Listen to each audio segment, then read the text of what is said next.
3 games remaining on the year. Up here today, we've got the New York Giants. Happy Sunday, Vegas Vike. And I just caught up on some news because I go to bed early as hell, usually around 8:30 latest. Caught up on some news that happened overnight, and I caught it this morning that the Vikings flying from Minneapolis to Newark had some problems, mechanical issues with the flight that they were on originally, so they had to turn back and go back to Minneapolis. And eventually they were able to get there, but that's scary, man. That's tough. I feel like this year has just been a weird year in terms of flights and planes where you just have like odd reports every couple of weeks, mechanical issues, what have you, some even worse than that. But I'm glad to hear that everybody is okay. That's the most important part, or the most important thing of this. And so we got the Giants. And what's interesting about this matchup here, talking about JJ McCarthy, the quarterbacks, JJ McCarthy versus Jackson Dart. So in a way, even though they were drafted a year apart, in a way, this is like an even playing field, except for the fact that you're playing in New Jersey. But besides that, take that away, and you've got Jackson Dart, a rookie, versus JJ McCarthy, a first-year starter. So this will be a good measuring test, a litmus test. But JJ McCarthy has been playing great these last 2 games. And really it mainly depends on the head coach if he's going to keep up this offensive play style to help out his quarterback being a more balanced offensive attack, balance between the run and the pass. You do that, and that makes things easier for your first-year starter, JJ McCarthy. As far as the outcome of this game, it doesn't matter. Just like last week, doesn't matter. But you just want to continue to see good things from McCarthy, in this case for a 3rd straight game. Hopefully we see that. As always, the content is brought to you. No Kung Fu. The soundboard is, the soundboard is working in terms of me talking into this live stream. But you tell me. There's a sound effects right there. Did you hear it? But this content, as always, brought to you by Sleeper. Those of you daily fantasy users, get on Sleeper. Sign up, get a 100% match up to $100 using the promo code Randy. Terms and conditions do apply. Check out Sleeper today. And for this game,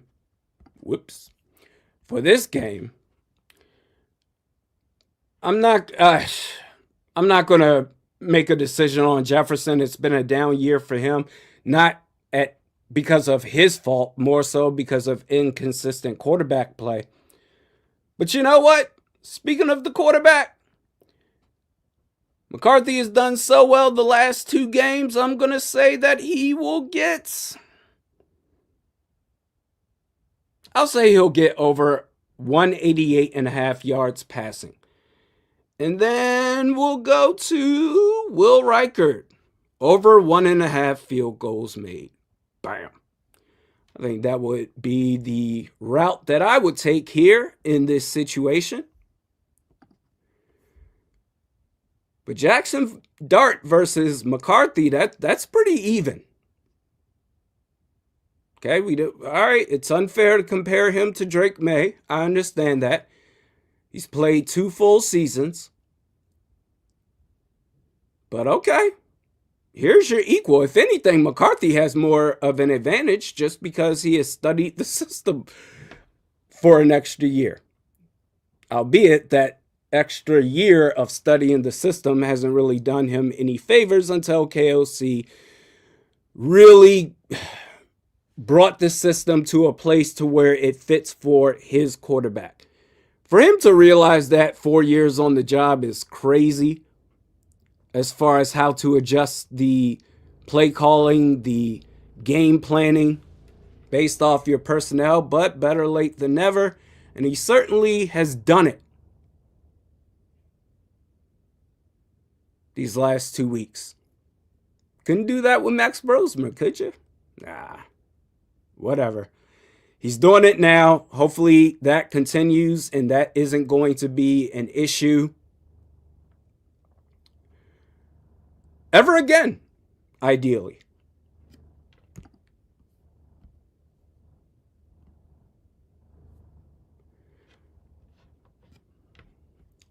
Happy Sunday, Vegas Vike.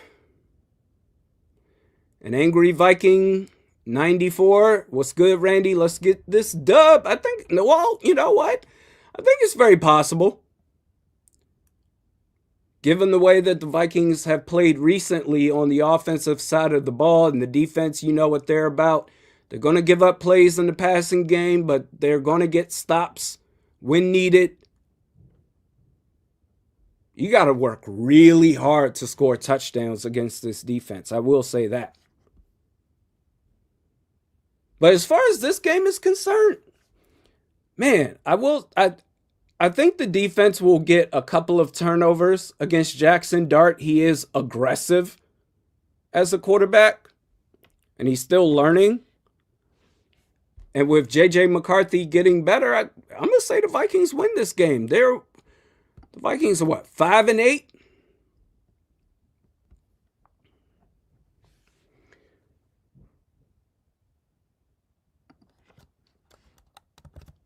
Yeah, I'm glad to hear that everyone was okay. Nothing serious with that flight that got sent back to Minnesota. Mechanical issues, that's scary, man. That's scary.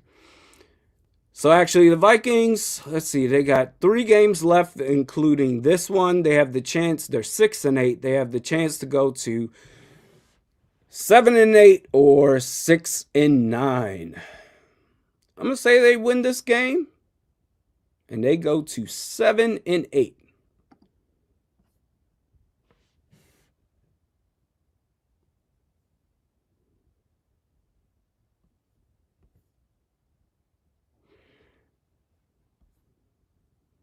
Hank Hill, 69, nice.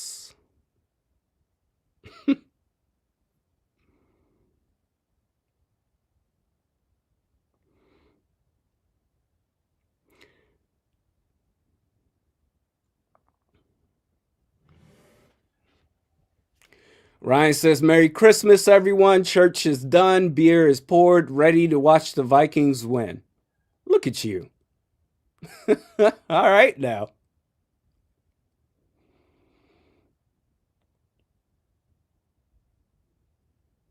I wish I knew what that life was like as a child. Going to church and then making it back home in time for the game. Never knew that. Never experienced that until I became an adult. Those were the worst.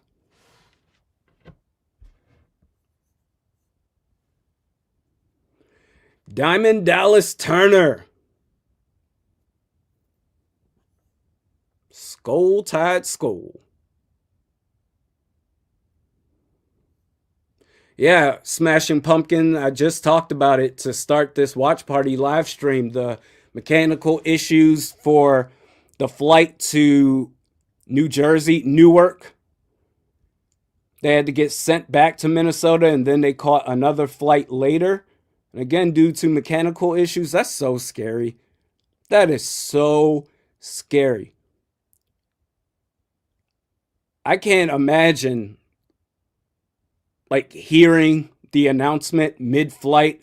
Hey, we've got some mechanical issues on this flight. We're going to turn around and go. And I guess it really depends on the tone of the pilot's voice. Like if he's like, hello, everyone. I just want to let you know that we have some mechanical issues and we're gonna turn around and go back to Minneapolis MSP, and then we're gonna get on another flight and head to Newark. If he said it like that, I would have been like, oh, okay, okay.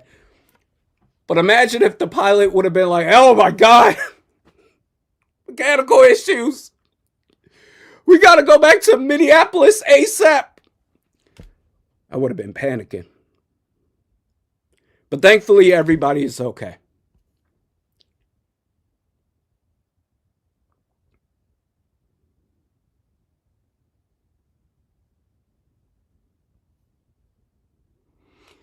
Hank Hill's like 3 more games and the season is over. I mean, it's been one of those forgettable years.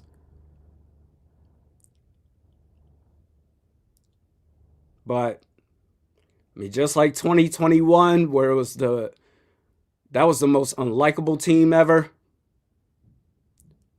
Last year of Zim, 2025, this is the most depressing year ever. But the way it's gone lately, a little sunshine is leaking in.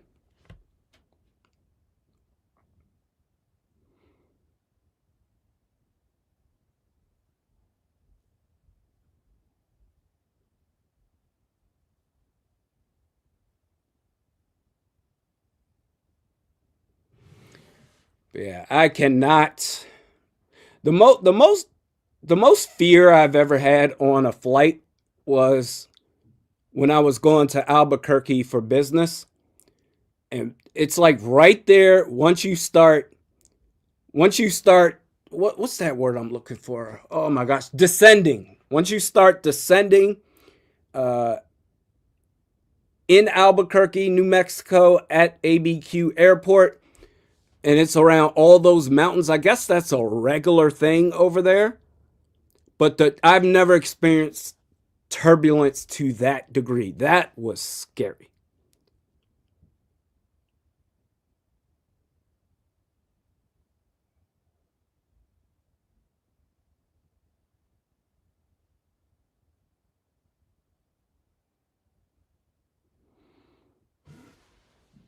I don't think B-Flow leaves. I mean, is there even going to be opportunities out there for him? He's always going to have the label of, I guess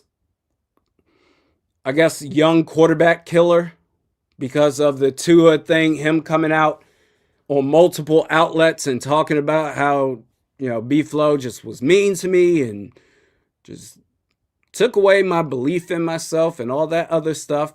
But I will say, in B-Flow's defense, the way that Tua is playing with Mike McDaniel and the positive influencer that he is, Tua is a bad quarterback, one of the worst quarterbacks in the league. That I think if there is any hope for Brian Flores to get a head coaching job, it's going to take the will of the other owners, the other teams across the league, minus the Dolphins. They'll never bring him back, but it's going to take some teams to sit there and say, all right, maybe Brian Flores was right about Tua. Maybe he was right. Because look how he's playing. What's this? 4 years? 4 or 5 years with Mike McDaniel? No Brian Flores? And he's gotten worse? I think that's his only hope, but I don't know who the other candidates would be right now. I would have to do some research or something. But who are the hot names to pursue for head coach this upcoming off season?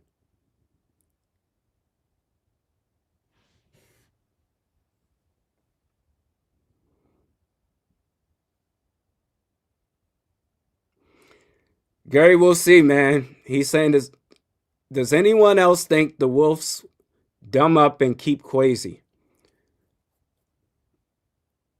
I think, unfortunately, they will. But I tell you what, eventually he will get fired, and when he gets fired, I'll be ready.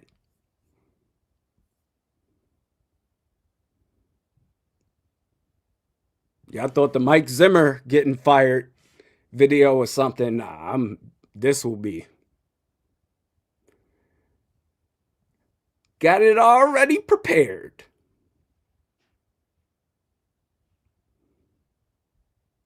And Jay says they'll keep Kwesi for one more year. Give him one more chance. We'll see, man. I'm holding out hope that this man is gone by season's end. Probably won't happen, but we'll see.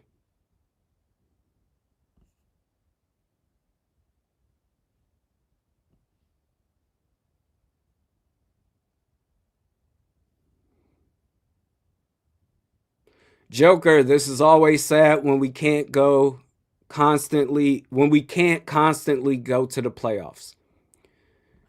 Yeah, you see the fire in these teams' eyes that are in the playoff hunt still or already are going to make the playoffs, but fighting for seeding. You see how they play the level of intensity. It's like we care about football first, everything else is later. And with the Vikings, with KOC, it was very much, and Kwesi, it was very much let's establish the culture type of thing, and then that will lead us to football.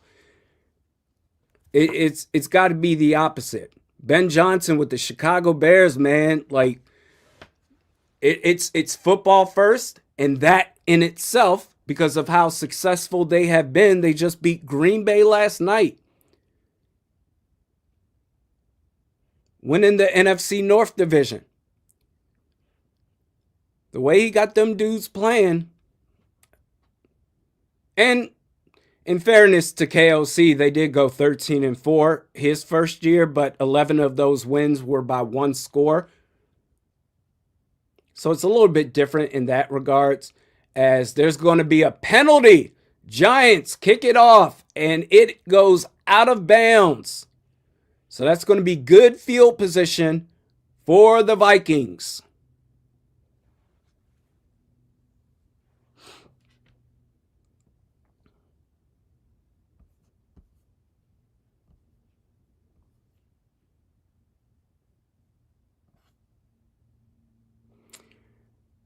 Andrew says, tell us who's starting on the offensive line. Well, you see School out there. I'm assuming he's playing left tackle because Christian Darrisaw, he's been shut down for the season. Donovan Jackson is there. You've got Ryan Kelly, who got beat immediately on that first down play. It's going to be an incompletion, 2nd and 10. Will Fries, right guard. And Brian O'Neill is going to be on the field.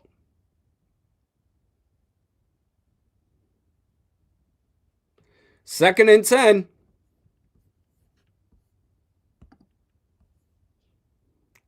Camila says, watch the Giants turn it around today. Because it's us. Why wouldn't it happen? 2nd and 10. McCarthy under center at the 40-yard line. Handoff to Aaron Jones, who gets stuffed. Not just stuffed, but takes a 1.5-yard loss. So starting sloppy.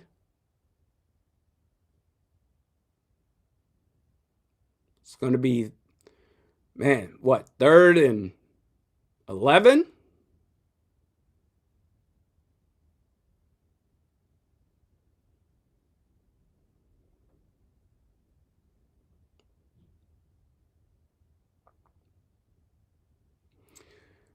All right, first pass of the day for McCarthy. Ball snaps, drops back, throws it with a little bit of extra oomph than needed. But you know what? Justin Jefferson turned what should have really been a 3-yard play into a first down.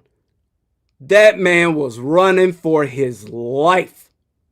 A little bit behind 18 as well, but still made the catch. A nice semi-block there by TJ Hawkinson. A missed tackle. And the drive continues.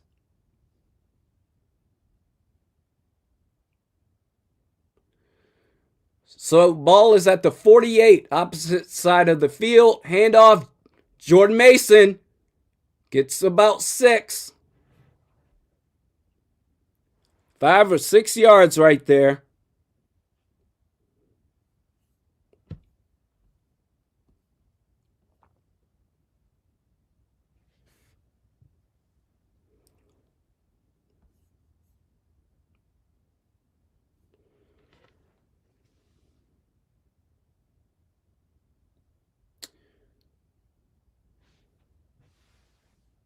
So they're going to make it 2nd and 5 officially at the 43. Ball snaps. Come on. Oh, okay. Does a little softball toss to Josh Oliver, and it worked. Took it off and ran it for a 1st down and more. A new set of downs for your Vikings.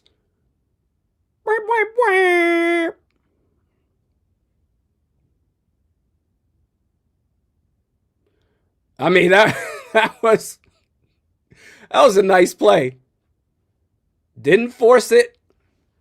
Oliver was just standing right there, unguarded. Ball is now at the 31. Mason handoff. That's going to be no gain. Stuffed like a hot pocket. Just a reminder, folks, Christmas Day, we will be doing the live stream on Thursday, Vikings versus Lions. It'll be at US Bank Stadium. The watch party will be on. What time is that game? 4:30? All right, so we'll be on at 4:15.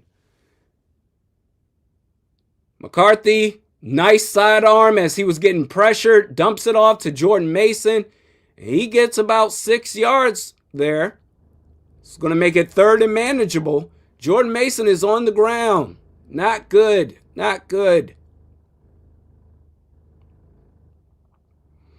Australian Scolger.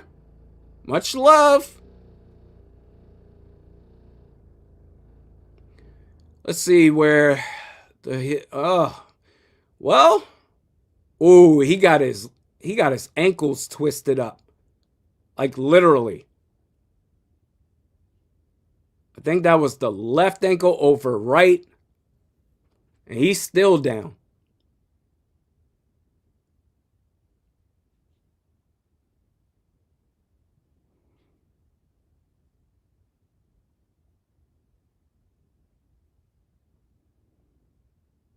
He's walking off on his own power.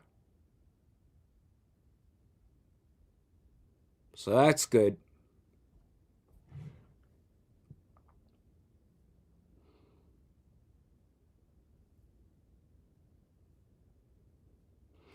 All right, 3rd and 4.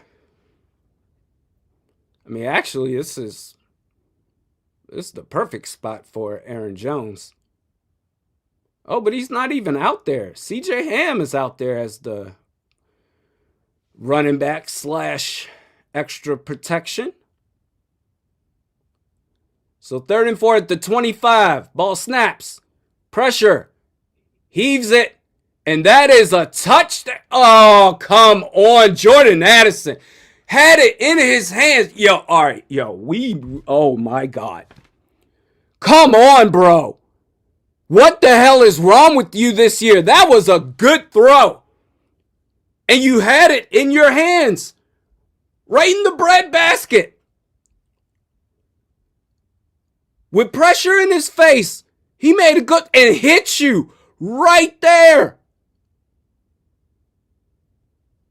And like landed on the ground with it, but just couldn't hold it against your chest. Oh, bro. Field goal, kick is up, kick is good. Yo, Jordan Addison, this year is ass. It's ass for a lot of people, but it's especially ass for you. That is great to drop a ball like that. We see drop passes all the time across the league. But to where it's like you have it. You're landing on the ground. Just continue to hold it. And you can't hold it. while you're on the ground?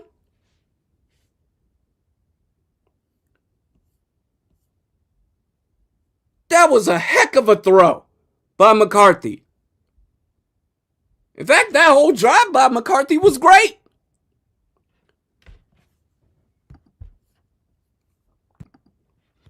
Got let down by... Man, I tell you what, man. Jordan Addison, we about to have some conversations.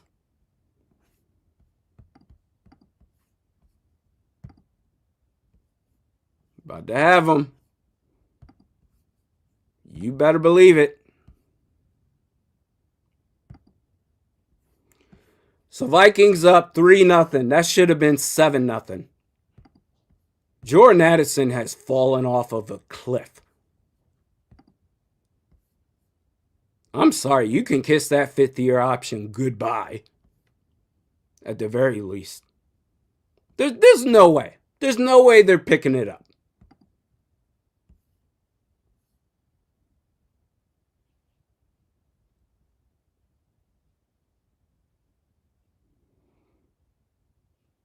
Facing that pressure to still make that throw in the face of pressure, only for your receiver to screw it all up in that fashion?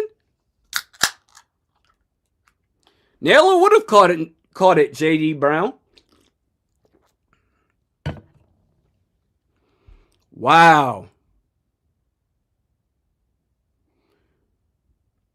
I'm not saying I would get rid of him. Not saying that. But that 50-year option, I don't know about that one. Maybe I can see that for like JST Meyer says he hasn't played all that well, but no way I get rid of him. Well, this is his third year. You don't have to pick up his fifth-year option. Let him just play it out his fourth year and then make a decision after that. But, nah, man. He has been awful this year. This is a what have you done for me lately league. Lately, Addison has been cheeks. But Will Reichert, Vikings MVP this year, he was getting ready to kick it off, and then the wind blew the ball down, so he's going to get some help.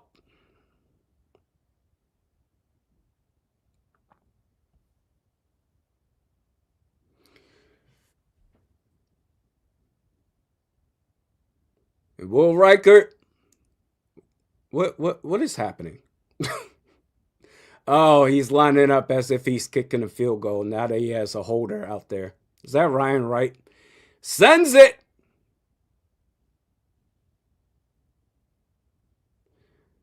Gets past the 20, 25, 30. Around the 30, pretty much exactly on the 35-yard line of the Giants. And Jackson Dart and this Giants offense will get the game started from their side.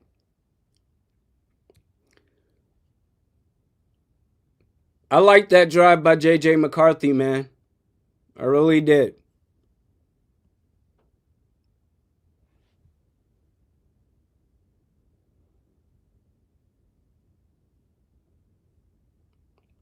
Aging Healer says, just came by to say Addison is a bum. Very nice. Handoff. Oh, my gosh. They get about 17 yards there. Tracy Jr., that run defense.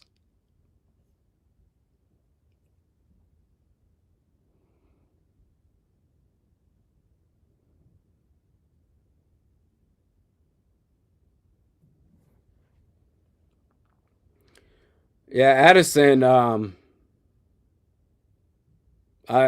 don't know. In fact, after this play, I'll go look at the exact number of drops he's had so far. Hand off to Tracy again and gets, man, he's averaging like 13 yards per carry right now. off of 2 carries. That's going to be a first down and more. New set of downs for the Giants.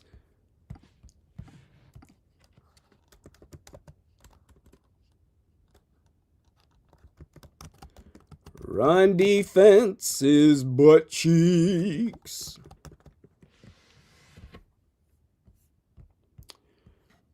Jordan Addison so far this year has, after this play, Tracy again. Hey, what do you know? You get a stop after about 1.5 yards. Nice.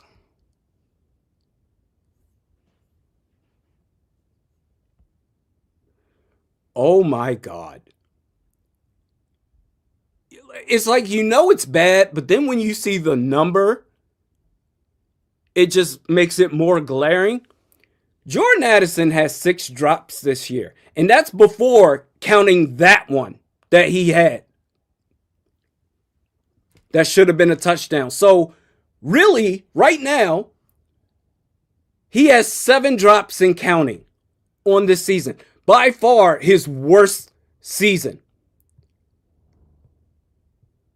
Wow. And that's with the least amount of volume of targets. He has the most drops in a season. Whoa. Whoa, whoa, whoa.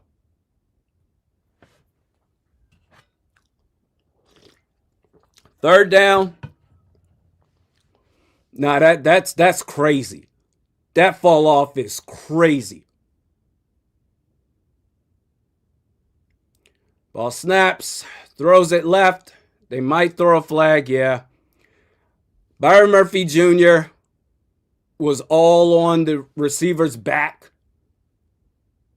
Can't do that. That he wouldn't have caught that anyway. It was too low.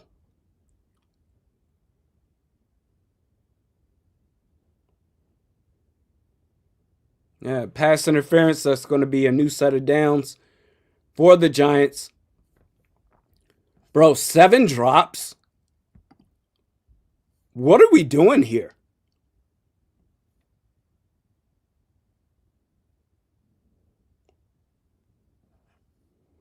Yeah, that 50-year option, we not even going to entertain that.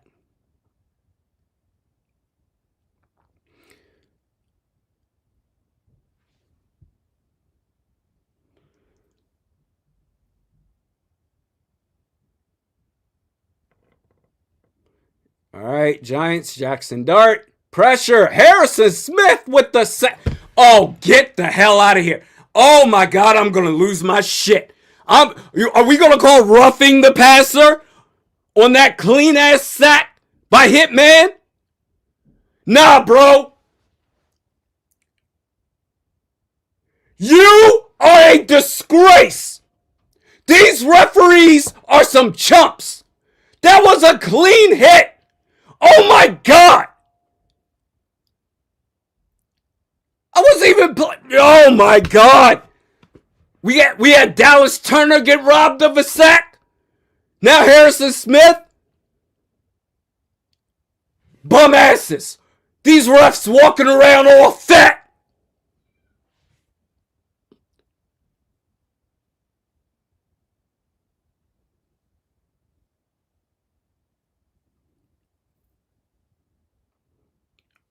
Why even tackle? Why tackle in the first place? Let's eliminate tackling from the sport of football for the sake of player safety.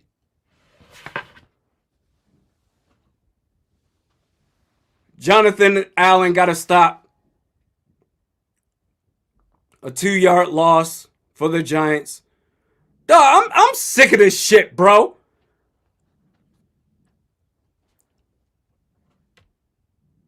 This sport is soft. You get some clean ass sacks. Oh, well, that's roughing the passer. These fat ass referees.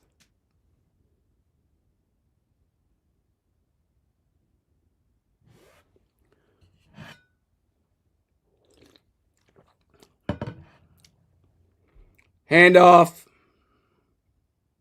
Gets about 4. Tracy. Don't even do flag football. Make it even safer. Huh? Ball snaps, count to 5 Mississippi. No pass rush. No need to even have one.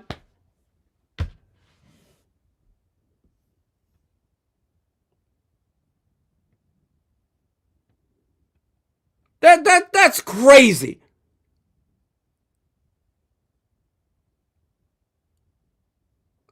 Handoff, Tracy again gets a couple of yards.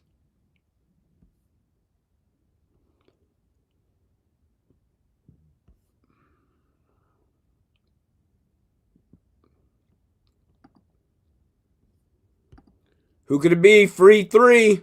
No, he needs to free himself.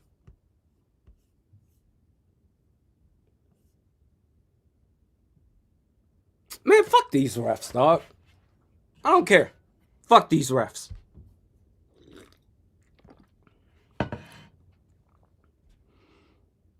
Fourth and 5.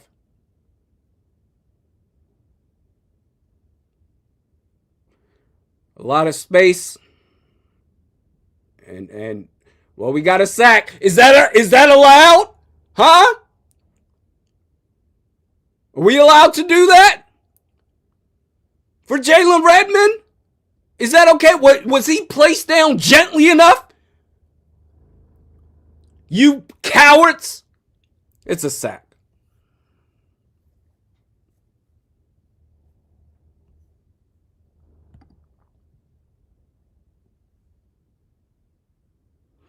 Are you serious? Tell me you're kidding. Who could it be?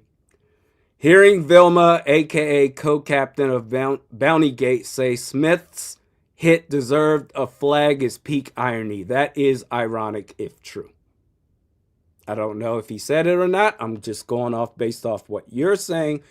But him saying that, that's rich.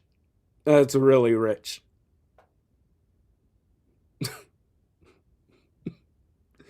Dirty ass players. Got a fake ass championship off of that.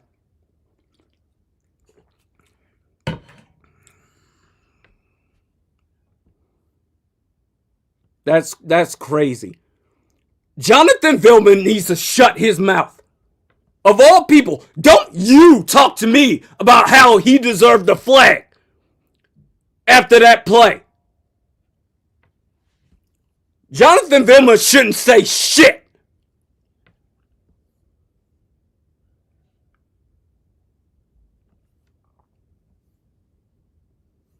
Crazy. The irony.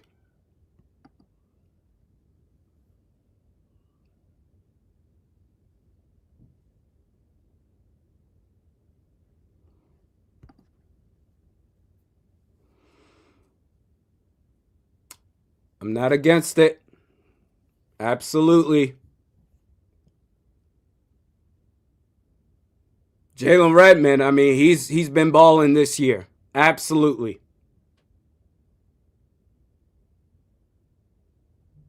He's going to be a key factor in the rebuild of this team. Fake ass penalty. And then got the approval from a dirty ass player. That is wild. I hate the fact that it just seems like Jonathan Vilma, at least for outside of Minnesota, the broadcast, Jonathan Vilma is damn near always the color commentator.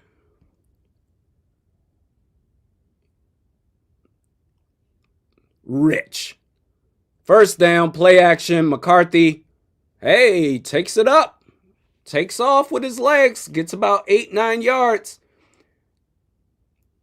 Got to work on sliding feet first instead of head first, but you'll take it.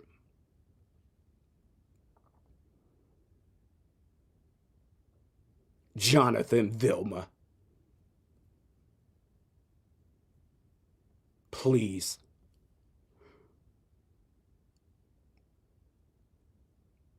I might watch the replay just to hear Jonathan Vilma spew that bullshit. Handoff. Wow. And that Xavier Scott needed 2 yards. He got about 5 or 6.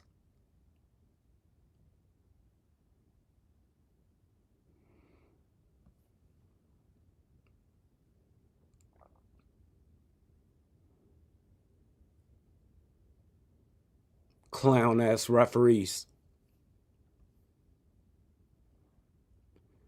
Getting the support of Jonathan Vilma. I'm sure you were supportive of the referees not calling all those late hits by people like you on Brett Favre in 09. You know what?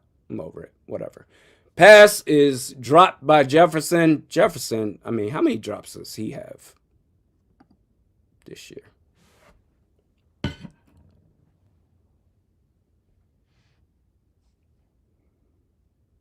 Oh my God, Quentin Johnston is embarrassing the Cowboys defense. Quentin Johnston, the guy who started off his career doing nothing but dropping passes, all of a sudden,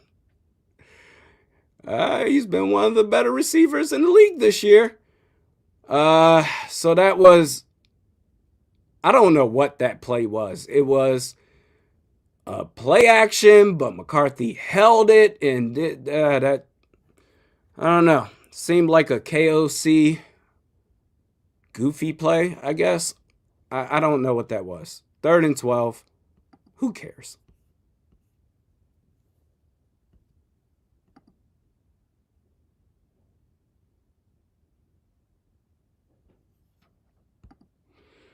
Third and 12. You got trips right. Pressure immediately. Oh, screen. Jefferson breaks it, and he keeps going. You needed 12. He got you 13 and a first down. Who could it be? Vilma said it was an easy. He said it was an easy call. What's next? A Darren Sharper book on respecting women.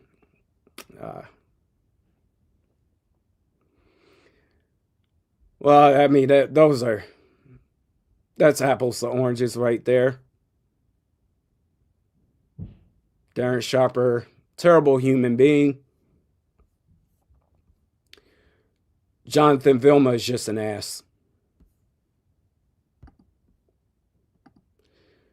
Hand off to Scott.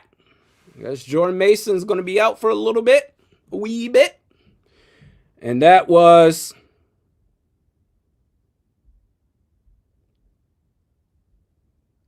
for no gain. Traveler says suddenly Randy likes screens. Yeah, I like that screen because it's one of the only screens this season that actually worked. Only took about 200 attempts.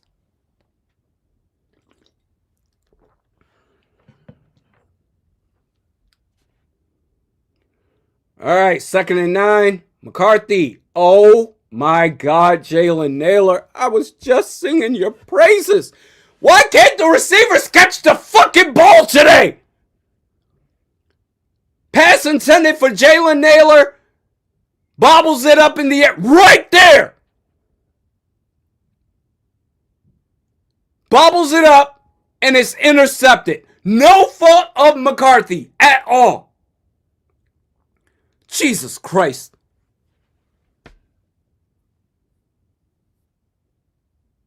Hey, put Ty Felton out there, wide receiver 1.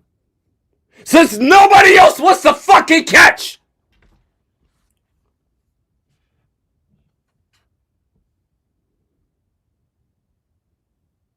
I swear, the only thing that these receivers better say at the post game, the interviews that they get from the media, they better say, hey, we're tanking. That's the only excuse that you can say to justify this bullshit. Jets drops one. Addison drops one that could have been a touchdown. Naylor drops one, turns into an interception.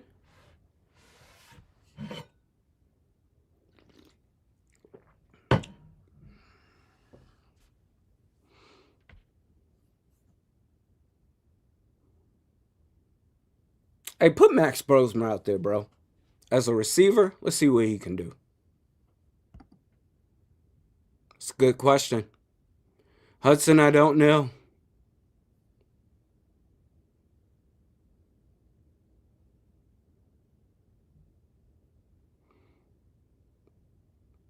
What a disgraceful performance by the receivers so far. And we're still in the first quarter.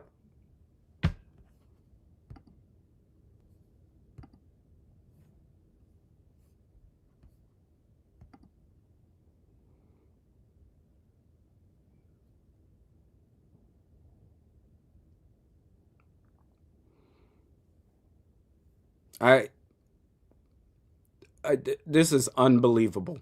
Unbelievable.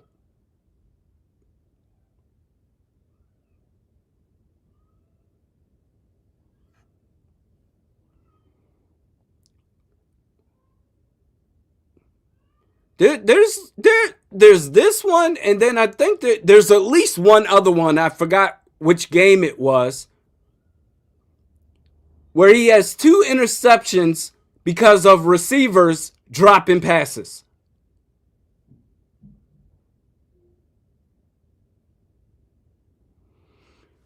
Ball is at the 44 of the Vikings. Giants first down. They hand it off, and that was Jay Ward with the tackle for about a 2-yard gain.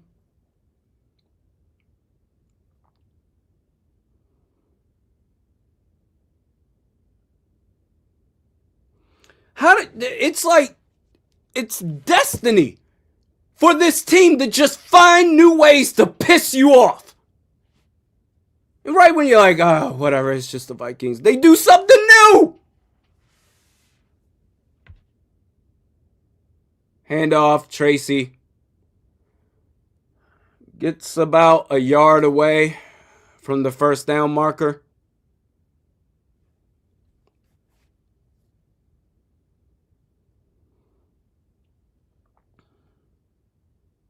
That's Devin Singletary. He's out there.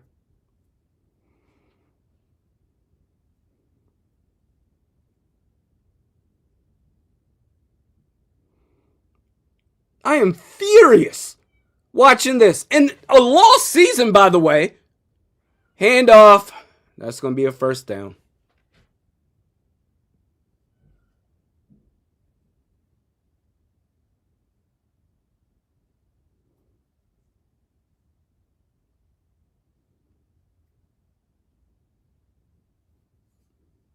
And the Vikings are up 3-0.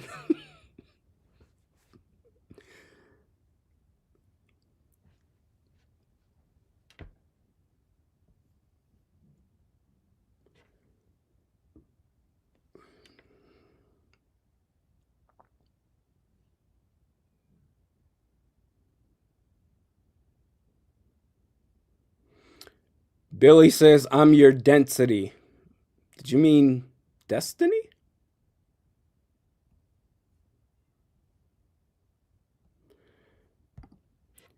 Apparently they replaced their hands with sticks of butter. Ty Felton needs to be out there. Yeah, it's time. It's time. Jordan Addison has 7 drops on the season.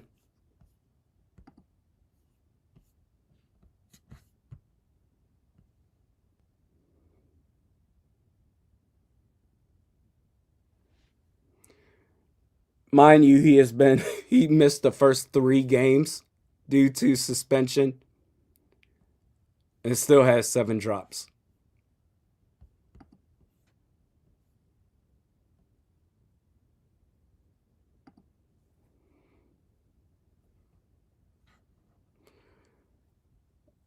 Well, Clownell, JJ, you have to put 0.0035% less torque for our wide receivers to catch, or they're getting boo-boo hands. Oh, shucks. No, this isn't on McCarthy at all.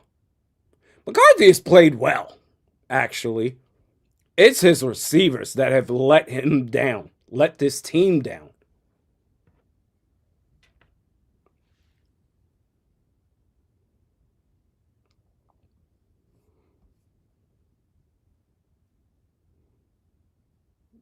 McCarthy's played well. I think KOC has done well calling the plays today. The receivers.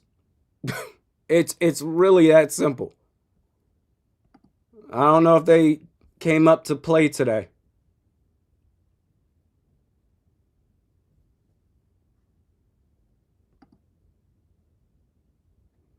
I don't know if we went over this already, but Hudson says, can we catch the ball? That's a good question. Ask the receivers.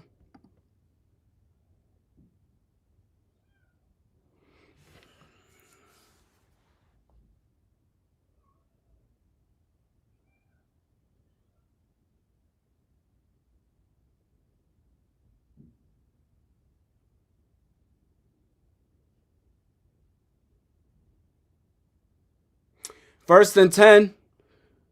Ball is at the 33. Handoff. Gets about 2 yards right there.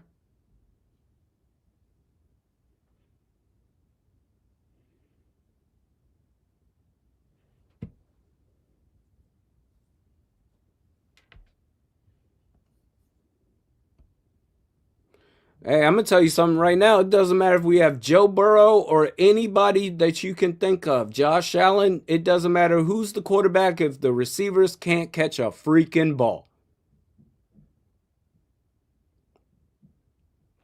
3 drops in the first quarter.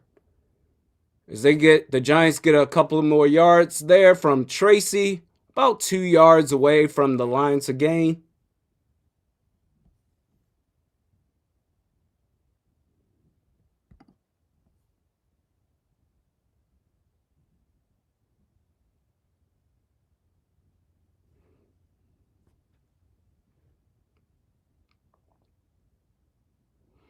Third and 2. At the 25. They sneak it and they get it.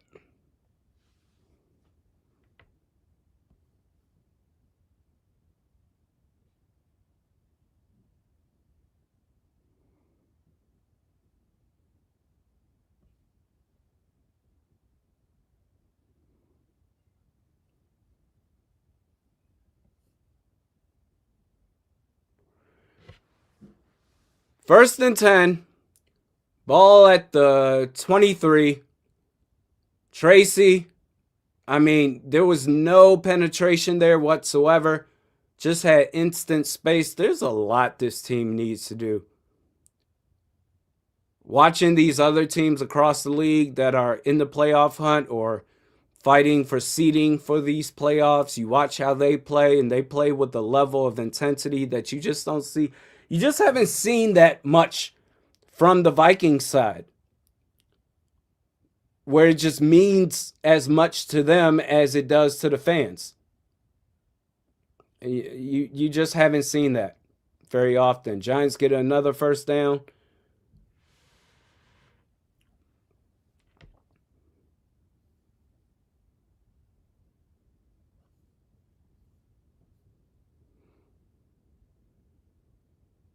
So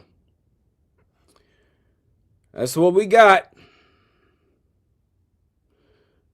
Secret, Burrow needs a good offensive line and a good defense. He has neither. From the 11, play action. Had to adjust and readjust again. Incomplete. Second and 10.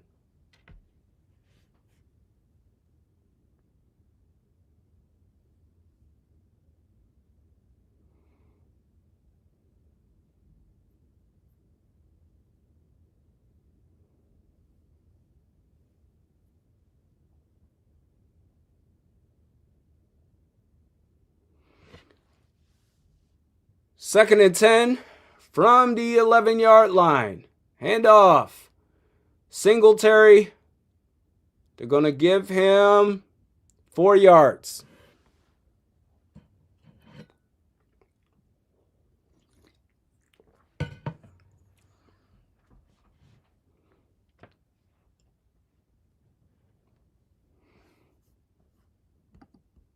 7 drops for Jordan Addison this year. 7.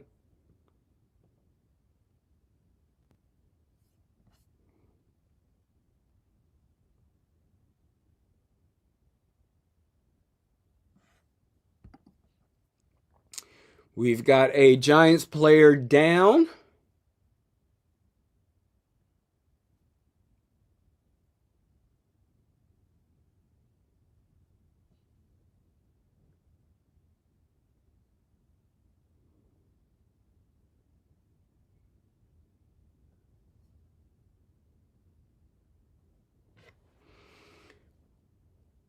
He's walking off on his own power.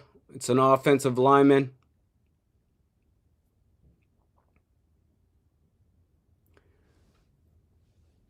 Third and 7. Jackson Dart hasn't really done much so far this game. But you got trips left. Ball snaps. Pressure. Can't get to him. Can't get to him. There's a flag on the play. I'm guessing holding.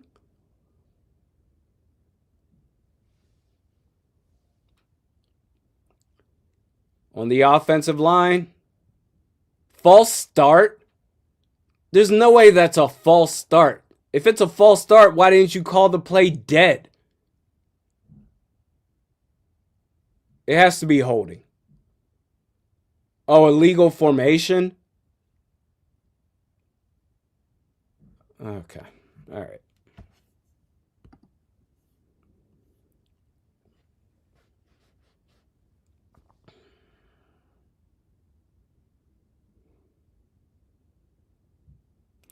All right. So they're going for it. They're going for the field goal here. A 27-yard attempt.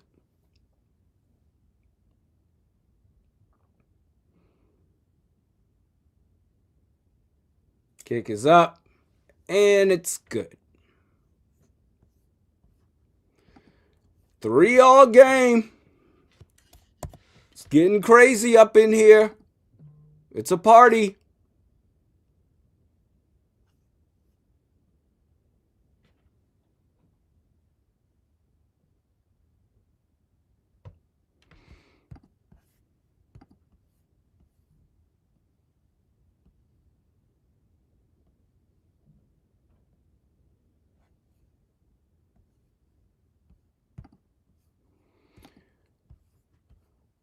Three.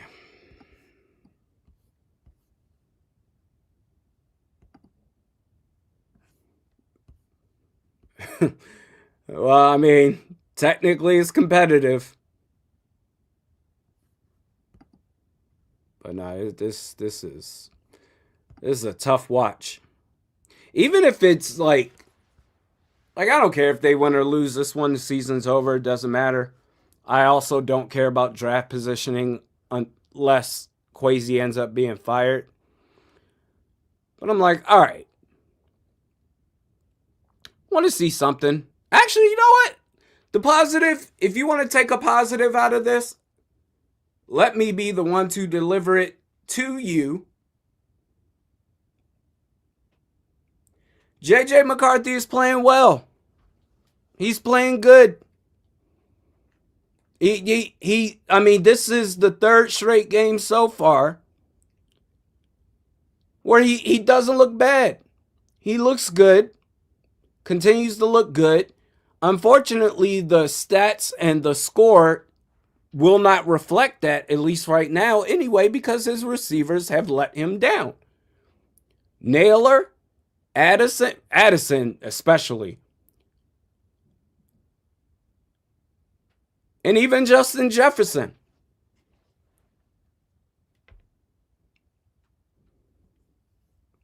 McCarthy, he looks fine. I like what I see from him. It's everyone else that's effing up.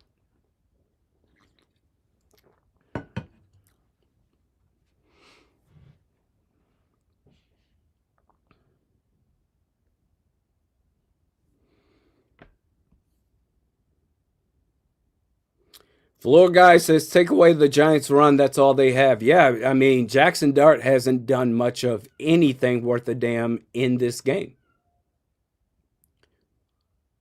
JJ McCarthy, even though the score is 3-3, JJ McCarthy looks way better than Jackson Dart.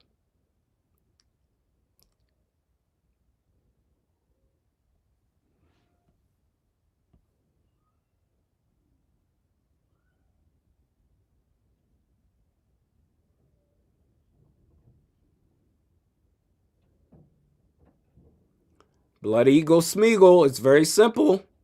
As you put it, catch the damn ball.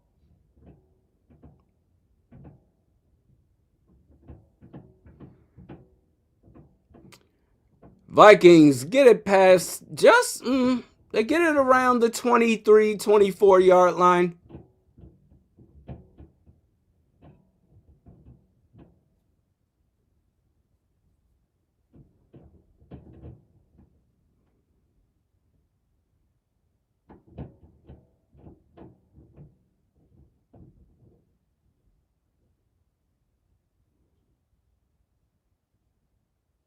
First and 10.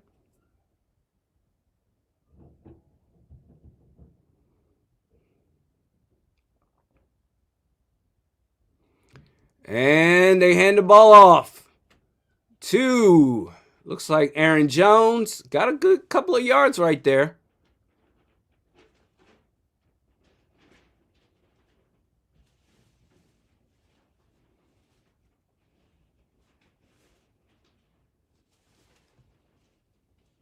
Harambe says, Addison, let's get paid to drop these balls. 2nd and 5. Play action. Good protection. Throws it. And that's a good throw. And catch by Justin Jefferson. That's a good play. That's a good play. Finally, a receiver steps up to make a play. That was a good throw, too. It had to be right there. Because he had good coverage on him. New set of downs. Nice throw, back to back. This time to Jordan Addison for about 5 or 6 yards. McCarthy has been great.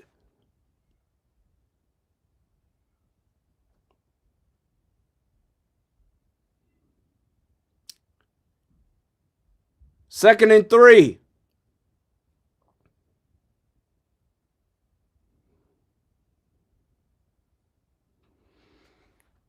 He's looking really comfortable. You like to see it. Smack at the 50, 2nd and 3, and you got false start by TJ Hawkinson. Everybody's fucking up around JJ McCarthy. Oh my God. Dude.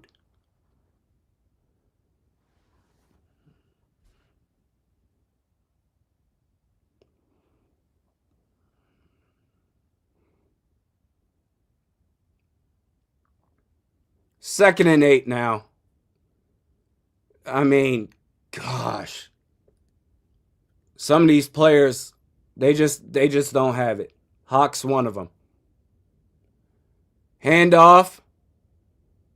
Xavier Scott. Loss of 1.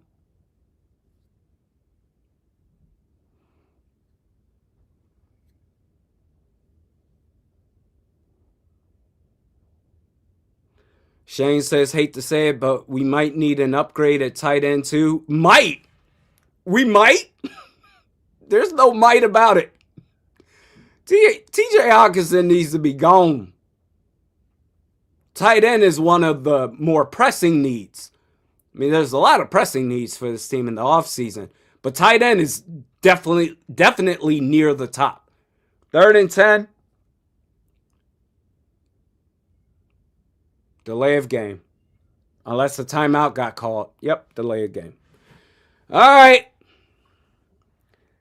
Vikings football. We are so back. Delay of game on 3rd and 10.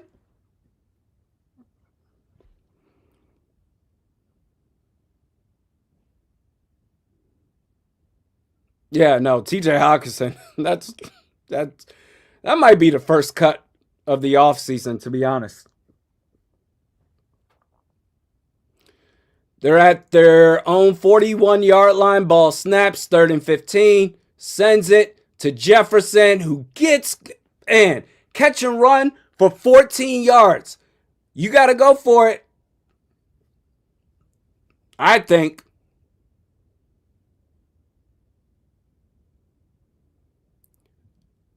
I mean, caught it at the 45 and then ran about 9 yards after that.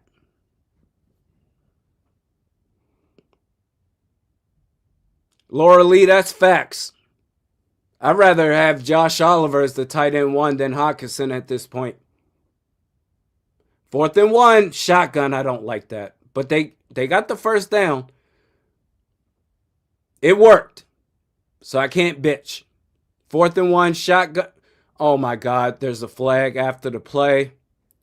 There's a flag after the play.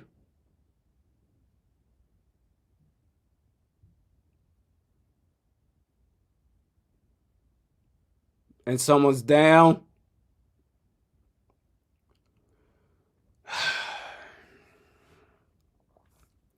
mean, you just got a positive play, man. What is happening?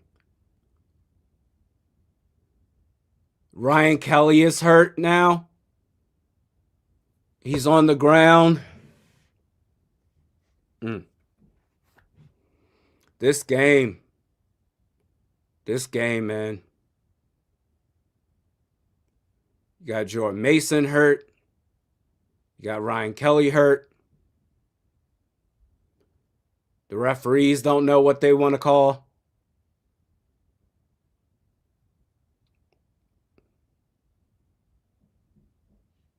Damn, man. Tough.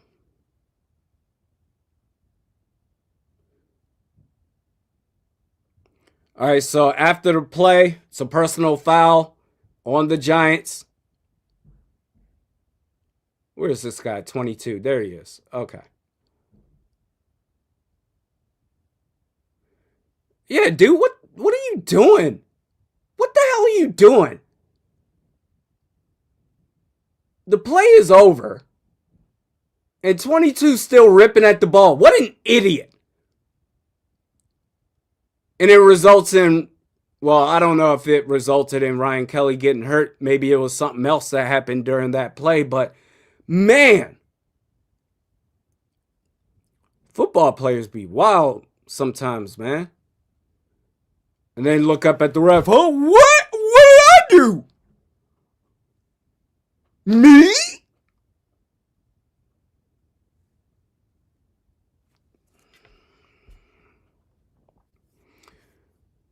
Ay, ay, ay.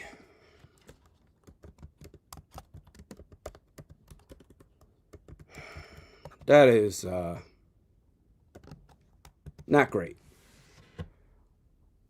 So, with Ryan Kelly hurt, Michael Juergens, he comes in.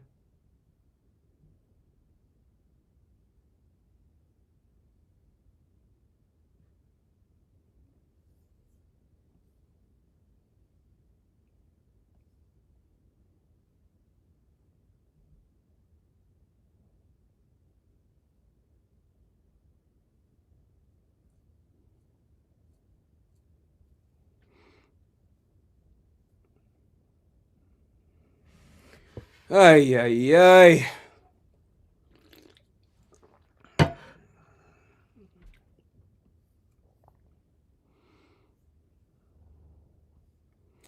mean, yeah, Ryan Kelly, that's the end of it. I would think. Well, certainly when it comes to a decision for next year, I think it's pretty clear. I'm going to have to look at his contract situation to see how that breaks down.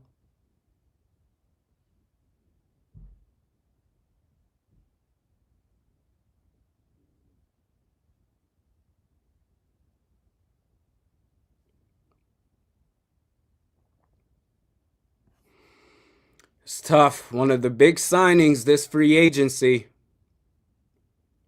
And now he's hurt again.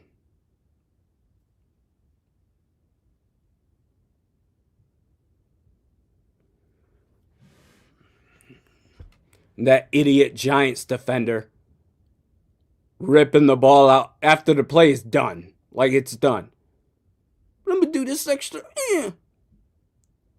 That's why you got an unnecessary roughness penalty called on you, you bum. Number 22, J.J. McCarthy sends it to Jordan Addison. Ball will be spotted at the 10-yard line. That's going to set up 1st and goal. Receiver starting to catch now. May get set up at the 9-yard line. But again, McCarthy's looking great.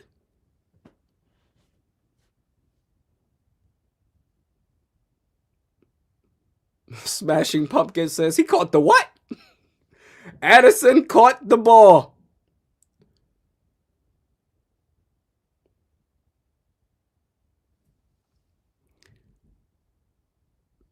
Ball is at the 9-yard line. Under center, handoff. Aaron Jones.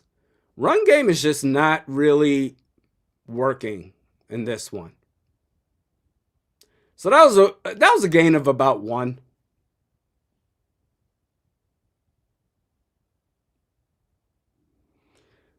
Second and goal at the 8. McCarthy.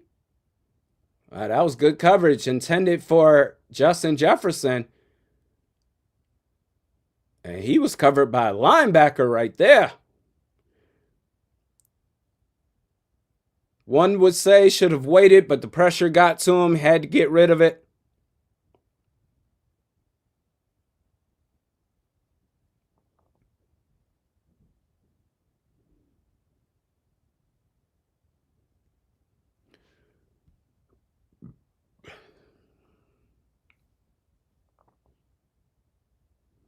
Third and goal at the 8. Snap. McCarthy dumps it. And another fucking drop that turns into an interception and a pick 6. Jesus fucking Christ.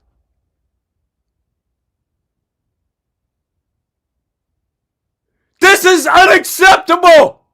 Do you want to fucking play or not? Clearly not.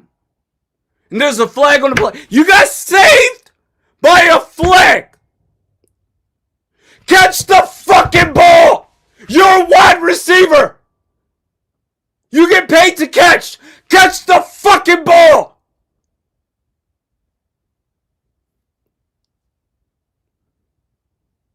And that's Jalen Naylor with his 2nd drop of the game.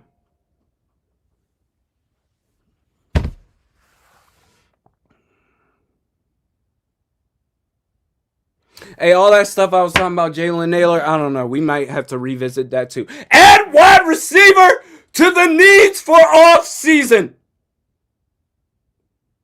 Additions to this team.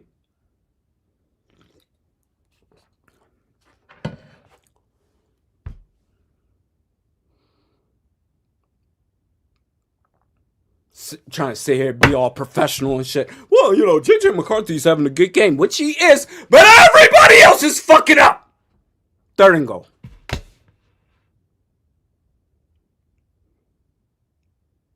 Pressure.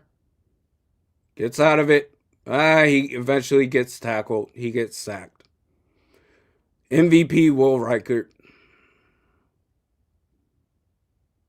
It's going to have to come out. Put us ahead.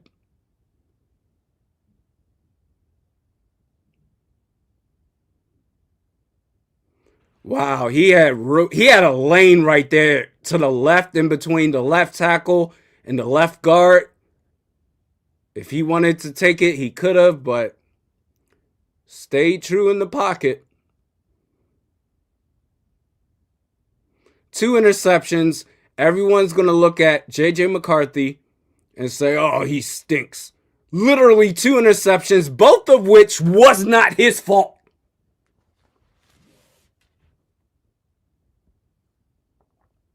Kick is up, kick is good. All right.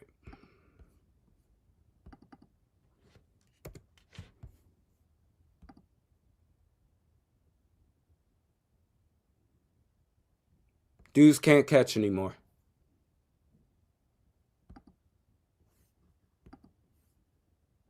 It's that simple. Will Reichert, our MVP, has to save the day once again.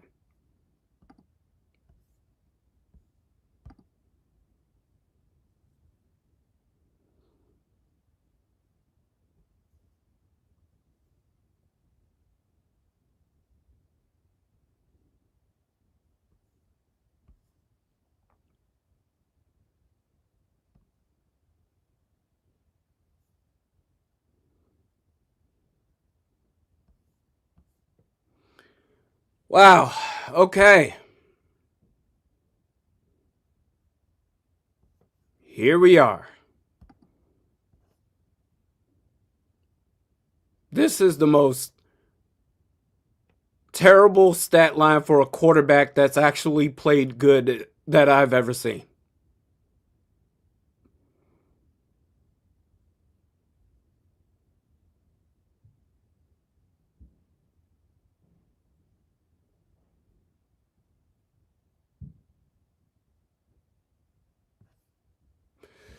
Oh boy. But that's Vikings football for you. I was just singing this dude's praises, man. Jalen Naylor! We need to sign him, bring him on! And then he did the thing again that he was doing last year. Mm.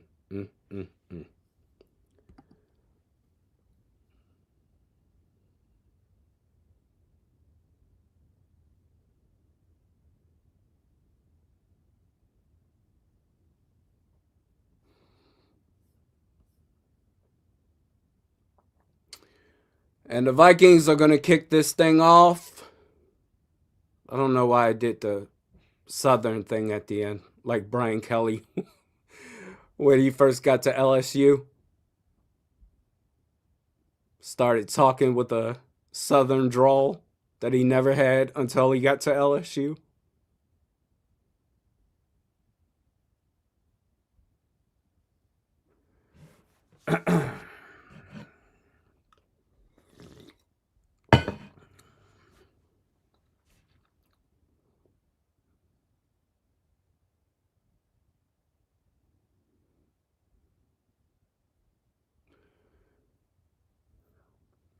All right. Don't need help from Ryan Wright with this kickoff. Sends it. And Giants get past the 25. They're going to be marked at the 29-yard line for this possession.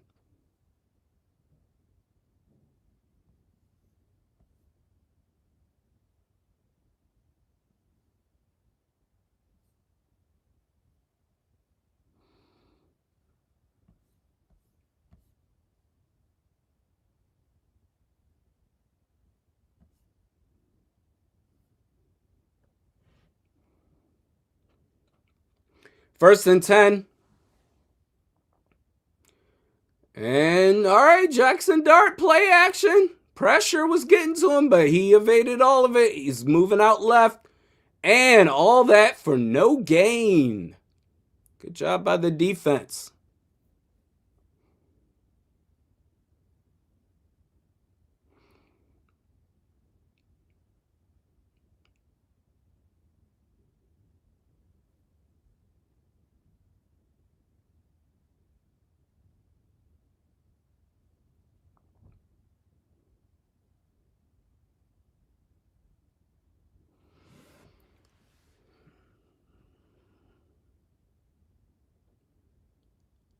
Second and 10.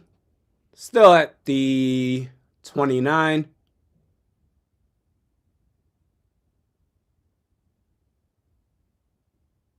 Ball snaps, pressure. AVG got there, and whoa, what a play by Isaiah Rodgers on Wan'Dale Robinson. Pass breakup incomplete. It is 3rd and 10.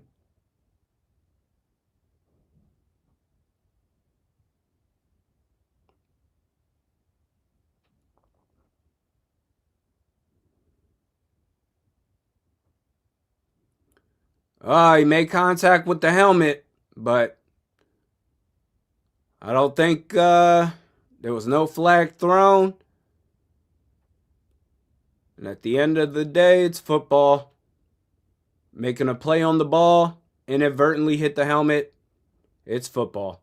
Ball snaps on 3rd and 10. There's a flag on the play, which means for it to happen that early, it has to be a false start. Oh, illegal shift. Delay of game. Oh, okay, that's much worse. Just couldn't pay attention to that play clock.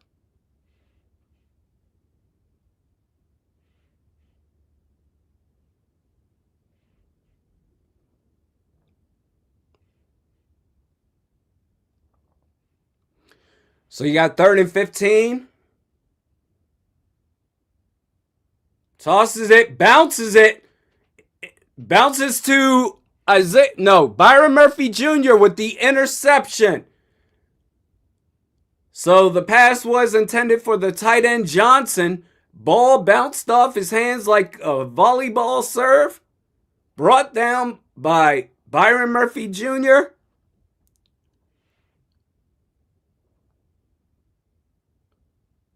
Drop passes galore in this one. Mostly by the Vikings, but we got one by the Giants that results in a turnover. Nice work. Smashing Pumpkin says, Murphy did something. Thank God. You're right. He finally did something.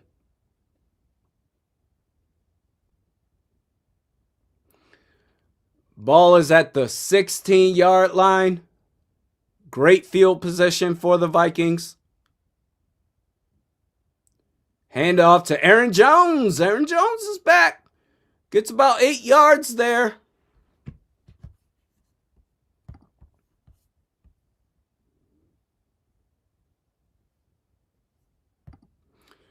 Billo, love the show, bro. This stream is my Christmas present. Oh, well, I appreciate that. Merry Christmas to you and yours. And Merry Christmas, Happy Holidays to all out there. 'Tis the season. Who you like for next year? Burrow, Tua, or Dak? Well, Dak's not going anywhere. Cowboys, they're not gonna let him go. As we go over this play, there's a flag on the play which suggests that it may be a hold on School. And honestly, yep, it's a hold on the Vikings. Honestly, the way that McCarthy's playing, I will say this. If any of these are realistic options, depending on how KOC feels about McCarthy, to where he feels like he still wants to make a play at quarterback, as reported that he wanted to make a play at quarterback for Aaron Rodgers this past offseason. If he wanted to do it next offseason, it would be for Joe Burrow. That's it. Again, that's off of how he feels or may feel about McCarthy. I think McCarthy's playing really good. The stats will not suggest that at all, as he dumps it off to Aaron Jones, who on 2nd and 13 gets about 8 yards, 7 or 8 yards.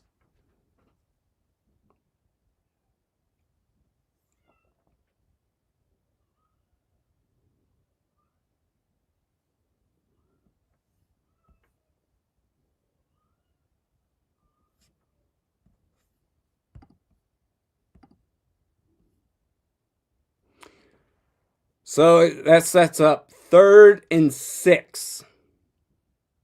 Vikings up 6-3.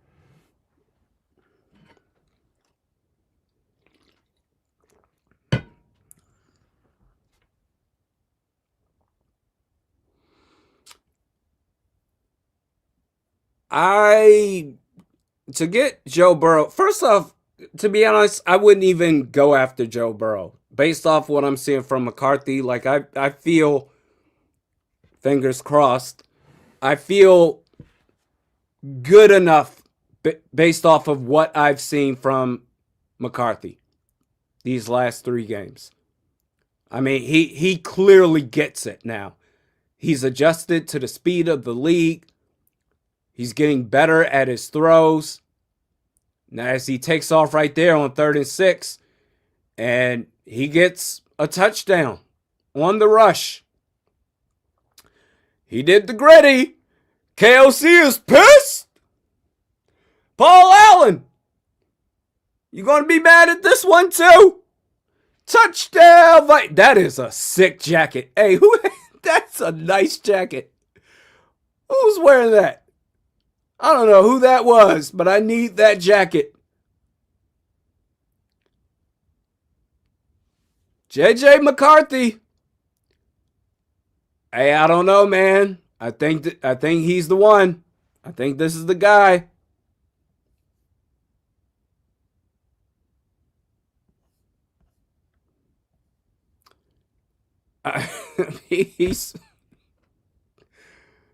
We are so far removed from the, oh my God, this dude doesn't belong on an NFL field, to where now, I mean, what you're seeing, and despite his receivers letting him down, he's been good. These last 3 games, he's been really, really good. All right, so Vikings are now up 13-3.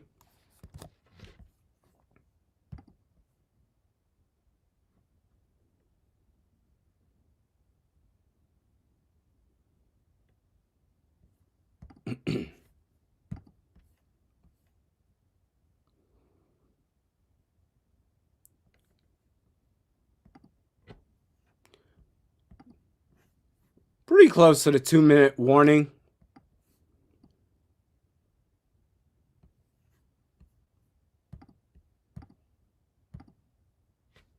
There it is. All right. JJ McCarthy, ladies and gentlemen.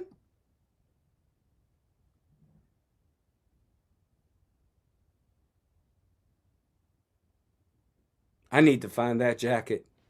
Anybody else see it? That thing was hot.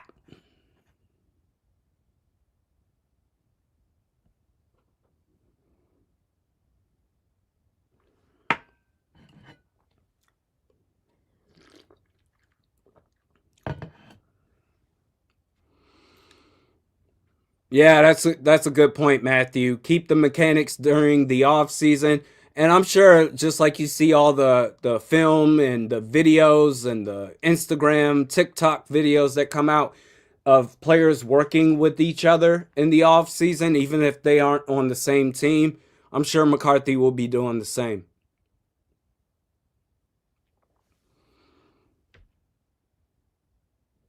I honestly, I don't think they need to go if you're going to go after a quarterback like a backup, a competent backup, in the event that McCarthy gets hurt at some point. I talked about Malik Willis in the last video. I wouldn't mind him. But as far as that Aaron Rodgers level, Joe Burrow level type of stuff, I mean, we're 3 games into just a hell of a run by this quarterback. He's playing good.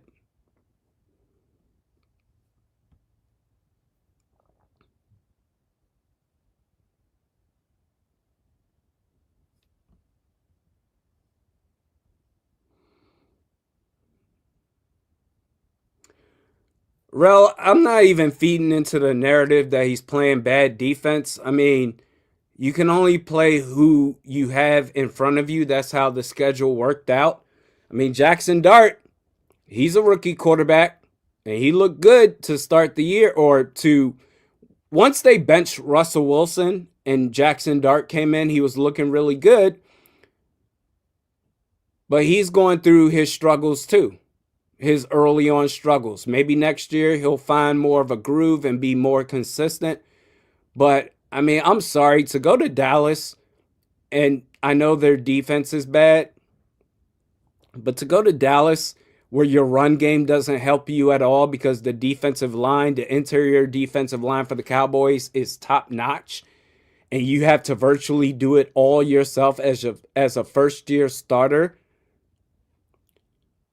I mean, that in itself is impressive, but also, like, all we've been asking for this season, as it started off so awful, so bad, was we need to see some level of just competency, just something.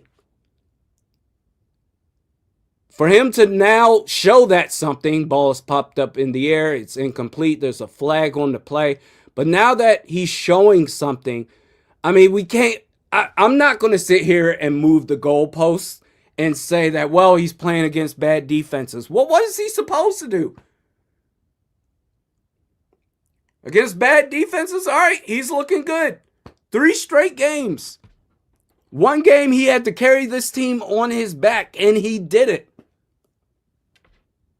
Now we got to be fair, man. This is, again, a first-year starter. So, like, we can't then say, oh, okay, he needs to go up against the Rams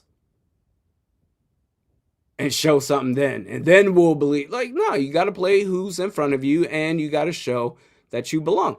There was a point in time where he looked like he was not a professional quarterback, where he wasn't playable as a quarterback in the NFL. Now we're sitting here and saying, wow, okay, he's figuring it out, and he's doing it in an impressive manner.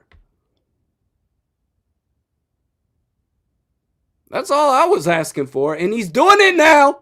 Ball nearly picked off by AVG. 2nd and 18.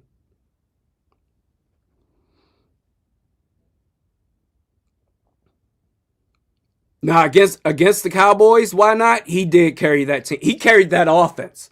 I will certainly say that. Because that run game didn't... They averaged less than 3 yards per carry. Sunday Night Football? Offensively, McCarthy did it himself. 3rd and 18, pressure got to him already. Jalen Redmond couldn't finish the sack. Dallas Turner couldn't finish the sack either, but AVG was able to make the tackle after about a 4-yard gain.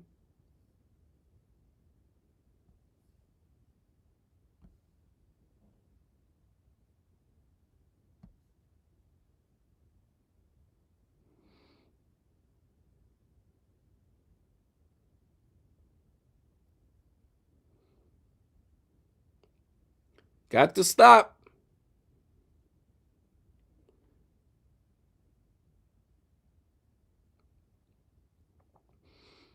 Also, for the Giants, the loss of Cam Scatterboo, that's devastating. That man's a force.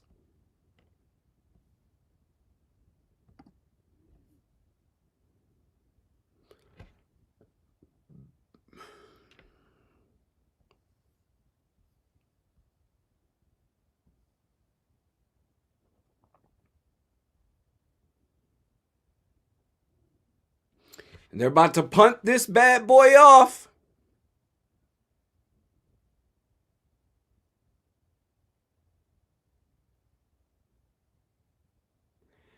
And... all right, get to the 30. Miles Price gets past the 35, around the 36, 37-yard line.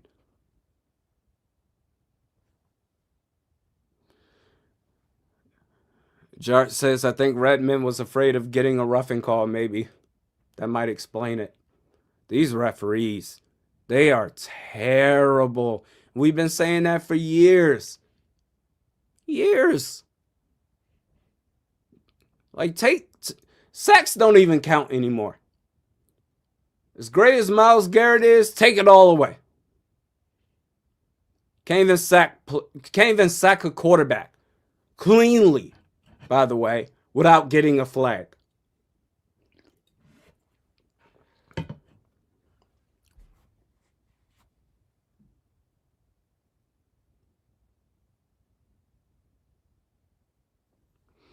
An angry Viking 94, special teams coordinator Matt Daniels, and offensive line coach Chris Cooper. Yeah, you need to make changes there. For sure.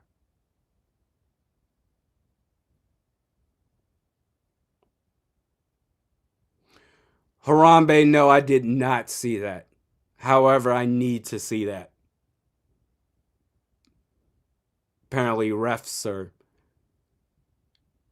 gyrating in the end zone just to further prove just how dumb they are. They're not a serious group, man. They're just not.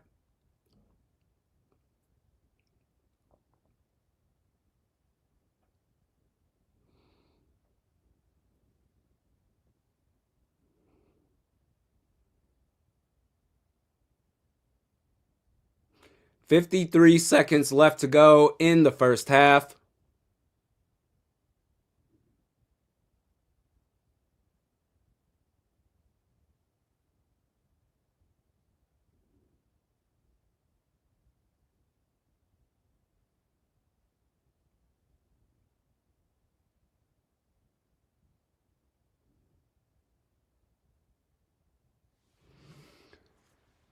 Total yards this quarter, 81 for the Vikings. To the Vikings, I think, or to the Giants, I think that said 27 yards. That's crazy.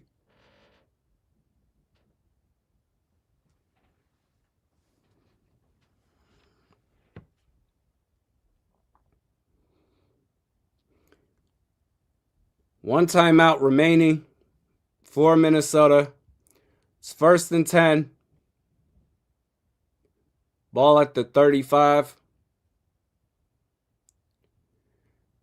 And they're just going to run this thing out. Aaron Jones gets about 5-6 yards there.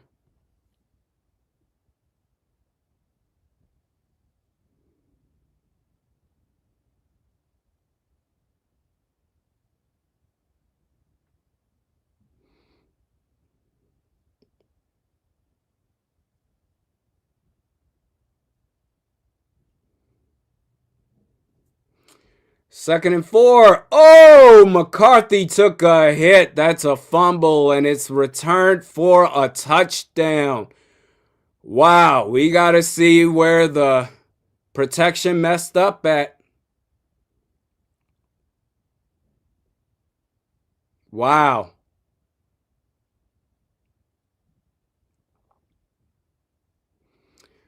Did not see that coming.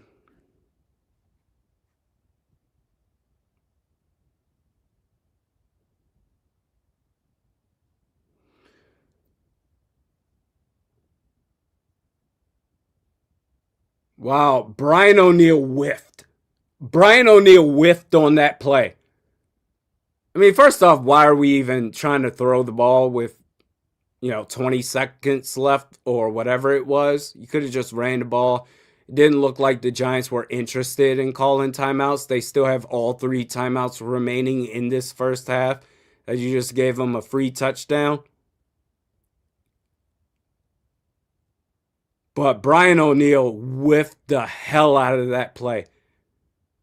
Brian Burns, an edge rusher, mind you, was left free, unblocked, to go after J.J. McCarthy.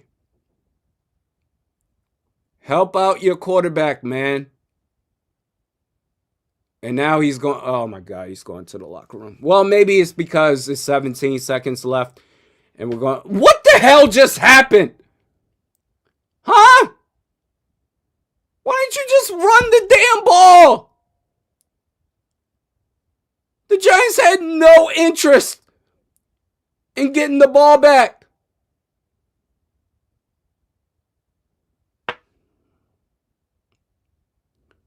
Like, what are we doing here?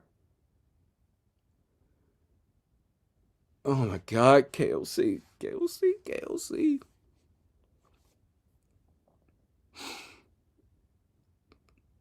All right, JJ McCarthy might be hurt, and I swear to God, if he is, it's KOC's fault and Brian O'Neill's, but mainly KOC's. So that was returned for a touchdown.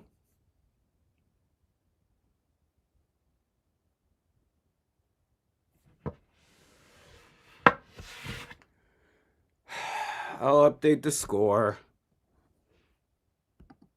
Oh my God. Oh my God.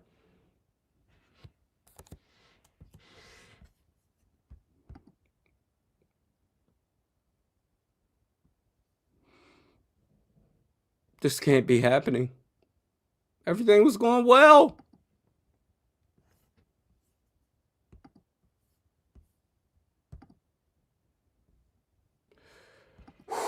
All right. We just got to get updates on McCarthy. I swear to God, if he is hurt because of that dumbass play.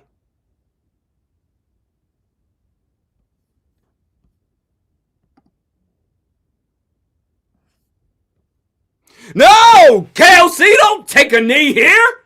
Have him pass it with 15 seconds left to go. Now you want to take a knee? Now you want to go into halftime?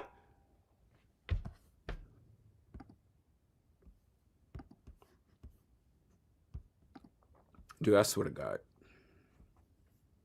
Yeah, let's I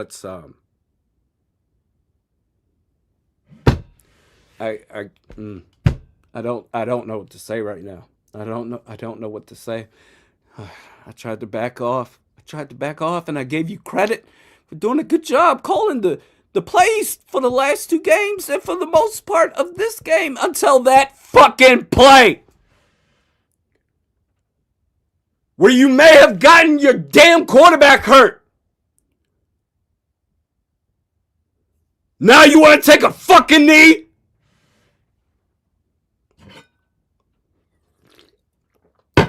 Fuck this, man. All right. Halftime report. Because as I breathe a little bit.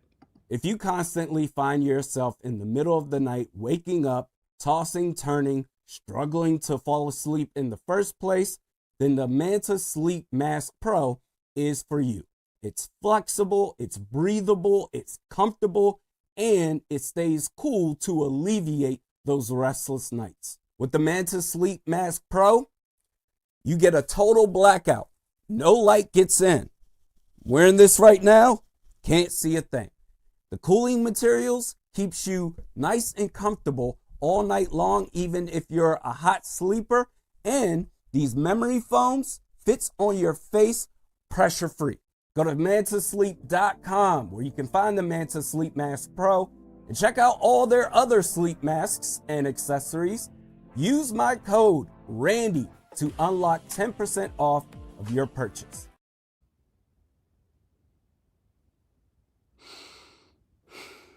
This can't be happening, man. This team can't do this to me, man. Like we were fine. We knew the season was over. We knew that. But we were seeing good things from JJ McCarthy, bro. Even with his receivers letting him down. And then, with like 20-something seconds left, no one gave a shit. The Giants didn't give a shit. And you call a fucking pass out of shotgun? God damn it! You were up 13-3. What was there to gain? Huh? With one timeout remaining. What was there to gain by calling that play? What the fuck is wrong with you?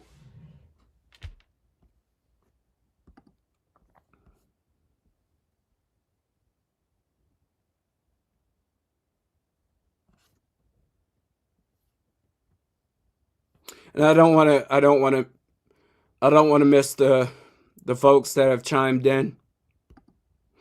Dumb white guy, that jacket was almost as dope as the Viking starter front pocket.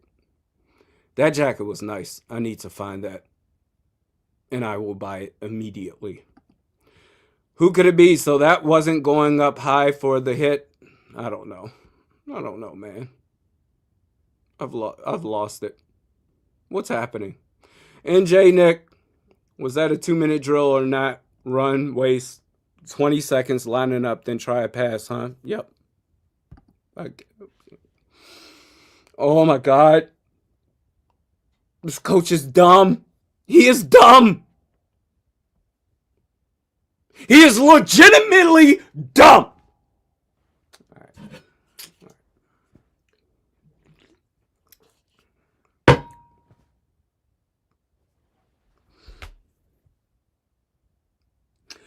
I hope people realize that I've been doing everything in my power to give KOC the benefit of the doubt. It led to, well, then there was the Max Brosmer game where he wanted Max Brosmer to run his offense, and it went all the way to the depths, the deep depths of hell. And that brought out the Fire Everyone video. And then KOC showed some life. He showed that he can adjust and that he can learn from his own mistakes. And then, right when I just say, after 2 straight games, by the way, where he was coaching good, calling the plays, we get into this game, and I thought he did well. Up until that fucking bullshit!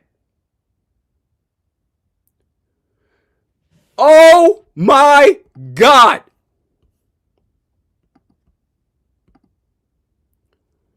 You were up 13-3. Oh, let me read the exact amount of seconds left. Giants had all 3 timeouts. They did not give a shit about the rest of the half. You gave life to your opponent. Oh my God! How stupid do you have to be?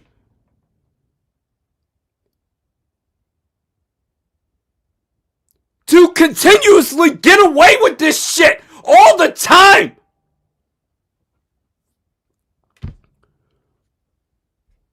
Where oftentimes, most of the time, you are the cause of this team's demise. You!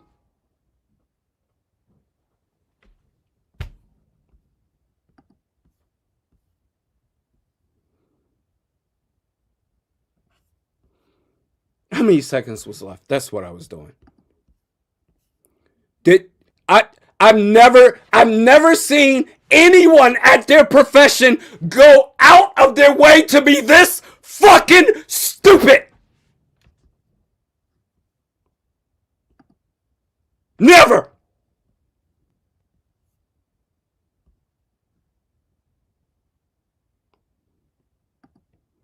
What was the point of fucking, whatever. All right, whatever. The amount of time left.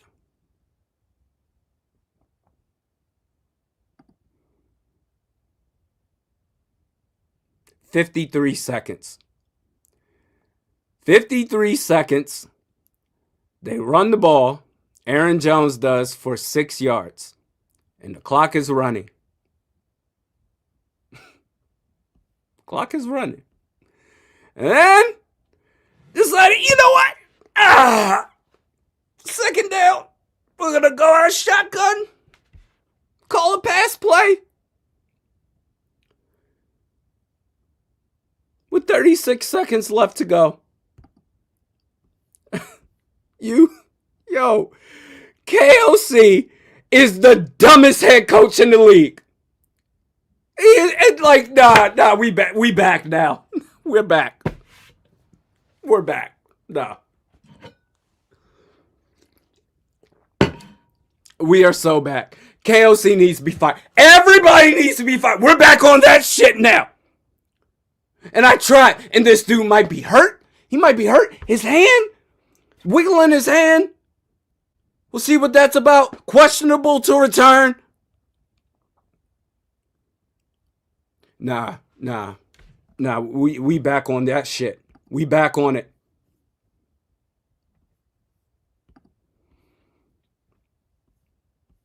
I did everything in my power to give you some fucking grace, and then you do this shit. There was no logic in doing that whatsoever.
All right.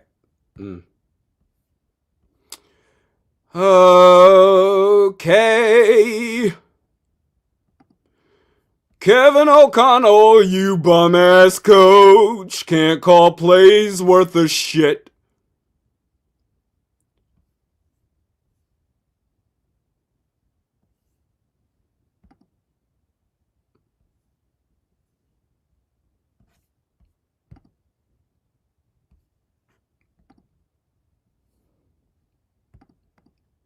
Dog, this is oh my god. All right, I'm off it. I'm done. I got to get back and stand on 10 toes with this one. Cause I swear, man, y'all know I've done everything in my power to give this man grace. And I'm fair. In the last 2 games, he was great. Most of this game, he was great. But there's no logical explanation. Whoever you think is the smartest when it comes to the sport of football, I want you to go out of your way and ask him or her what was the reasoning behind, with 36 seconds left, Giants didn't give a fuck. You're up 10-3. Why not just run the ball and take this thing into halftime up 7? Why was the better option here to operate out of the shotgun, put your quarterback at risk, and giving a touchdown to the other team? I want to know why that was the best move to make. Because I'm just a YouTuber. I don't know shit.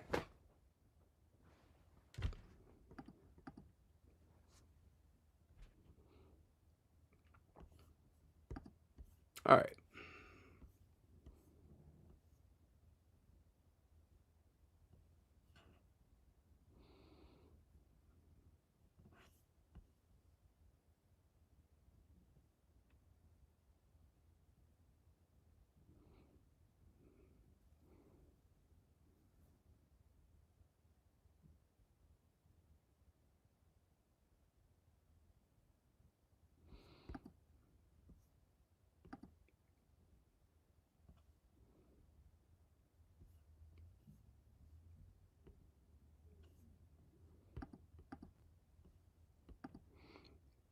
He is legitimately stupid at his job.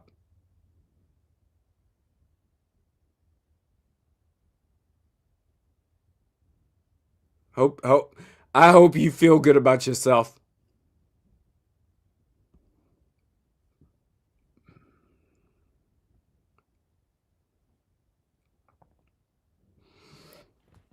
Oh, yeah, Brosmer's gonna play. It looks like he's warming up, huh? The fuck plays you gonna call for him, huh? You gonna do what you did last time?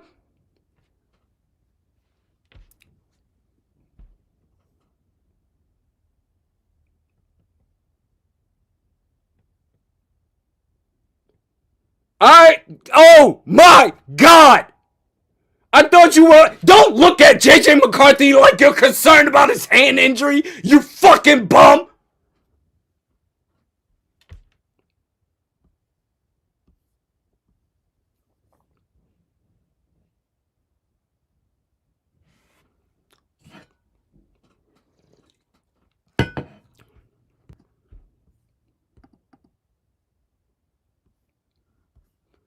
Unbelievable. Actually is believable. Joke's on me.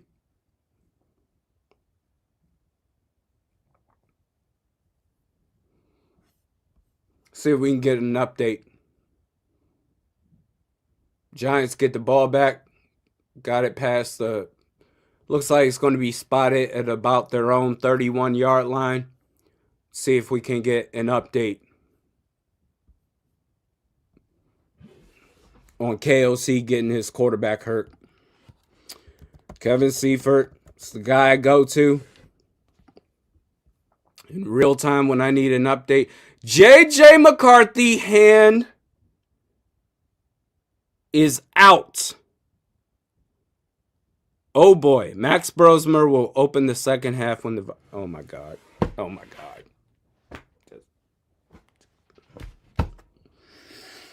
God.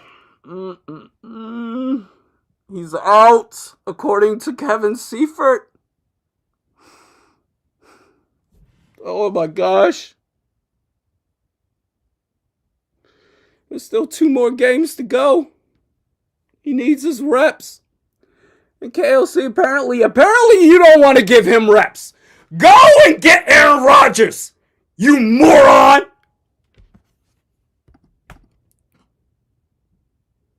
Unbelievable. This team is a joke. It's a fucking joke.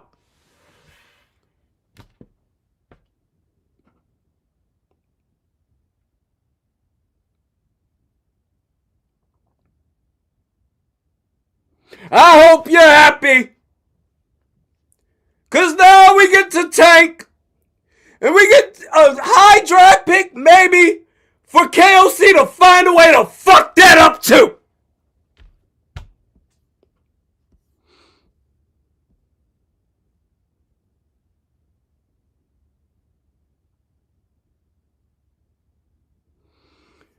Woo-wee.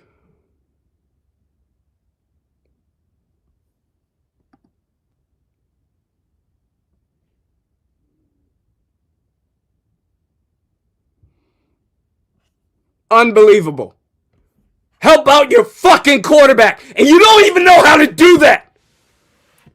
You got a free ride to a head coaching job over someone else that was more qualified than you because of vibes, because you know how to talk, because, oh my God, I believe in culture and identity and everyone has their own way of doing. Shut the fuck up.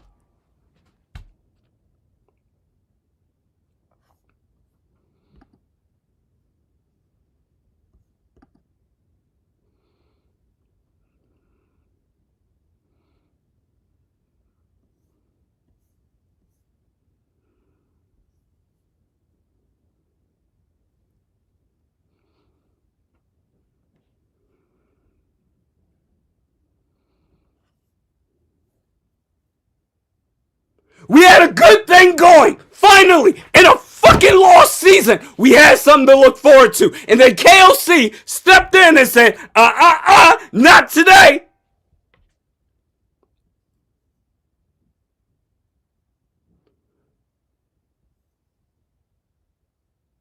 He stepped in and had to fuck it all up. Well, congratulations. Hey, cheers to KOC. Oh, he's an offensive mastermind. I'd want him to be my offensive play caller in a millisecond. Well, you can fucking have him.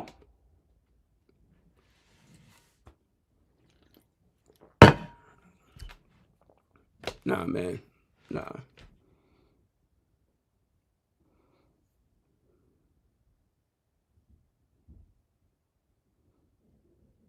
And how many, all right.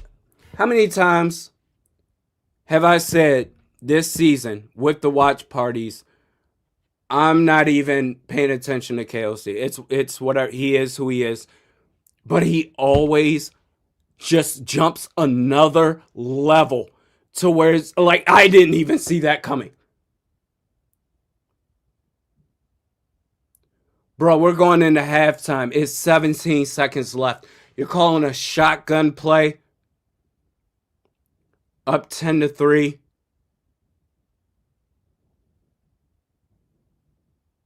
Or 13, whatever it was.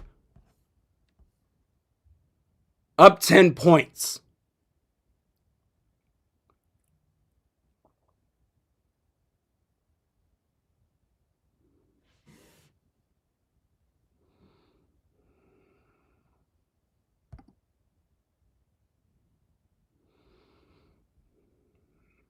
Up 10 points, man.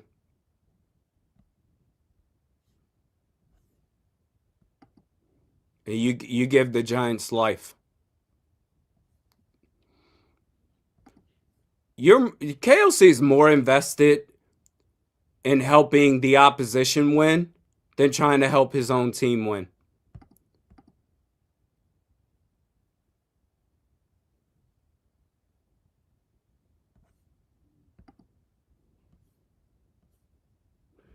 Third and 9, dump off, inside screen. And dude got destroyed right there by Jonathan Allen. Hey, Jonathan Allen made a play today. Whoop, whoop, whoop.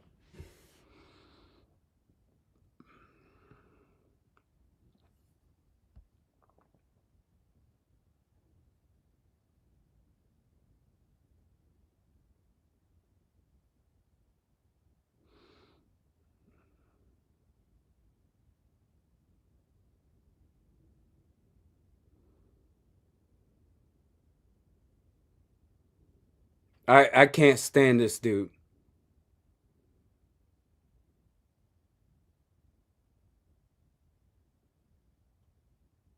But that's where we are. That's where we are.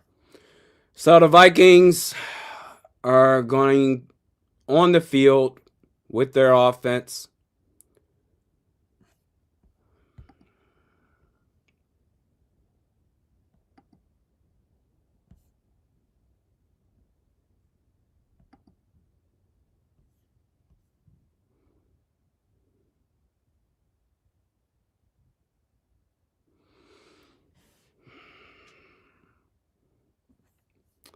Let's see, what play is he going to call to get Brosmer hurt?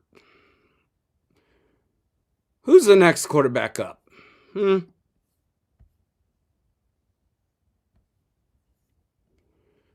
the next one? Oh, John Wolford. Pretty sure we'll get reared up to see what he can do. He's got a concussion. Ryan Kelly ain't worth it. Yeah, that goes without saying.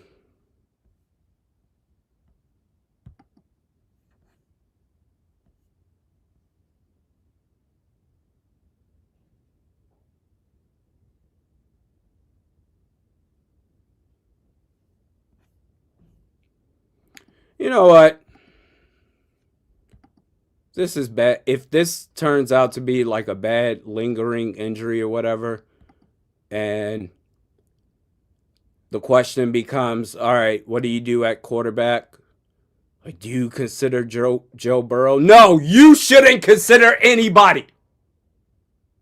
Bring in Josh Dobbs again. Bring in Nick Mullins. Bring in Sean fucking Mannion. Since you want to lose so fucking bad off of your dumbass play calls, bring in Sean Mannion. He is the perfect quarterback for Kevin O'Connell. The perfect. Why even try? Trade Justin Jefferson to a team who actually gives a damn.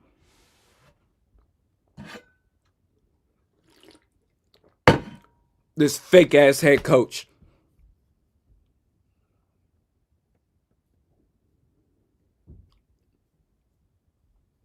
You can say all the nice things that you always say. You can talk to Paul Allen, and you two can have your cappuccinos. Nah, y'all don't want to win. So what's the point? All the players that the Vikings have of value, it's a fire sale. Actually, those that don't have value, keep them on. TJ Hawkinson is the number one playmaker going into next year.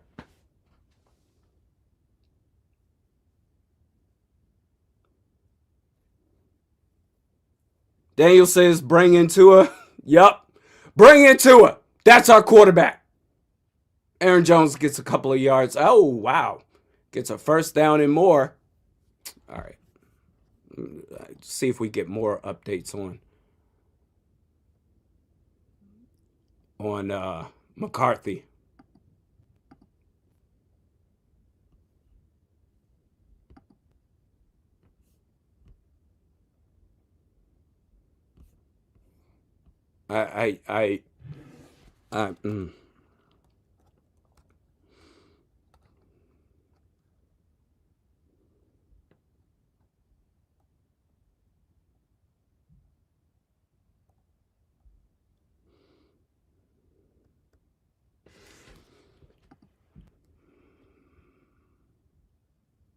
Second and 4. I don't know what the fuck the Vikings have been doing. I'm looking for McCarthy updates. Nope, he's out. He's out. To what extent when it comes to the rest of this season, who knows? But this head coach is a danger to his young quarterback. He's a danger to everybody in terms of football. Aaron Jones gets a first down.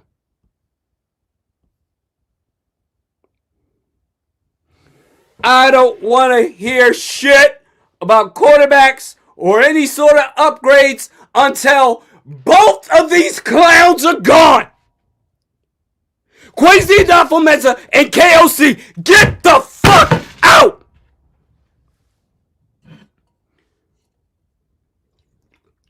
I'm sitting here fucking trying to give grace and give all these second, third, 20-second chances. And now I look like the idiot. Gave this man praise. And now I'm the dumbass.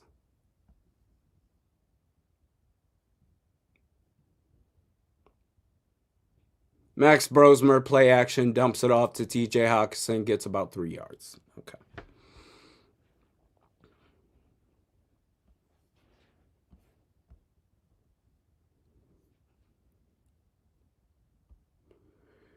Don't care. Oh, draft prospects. Who should we go after? Who the fuck cares?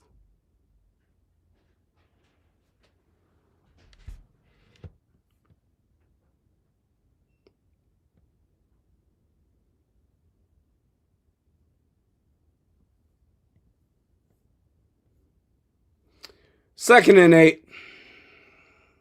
Handoff. Jones. Oh, we're still winning. Oh, that's a miracle. Who cares? Fuck this coach. Fuck this GM. Fuck everybody.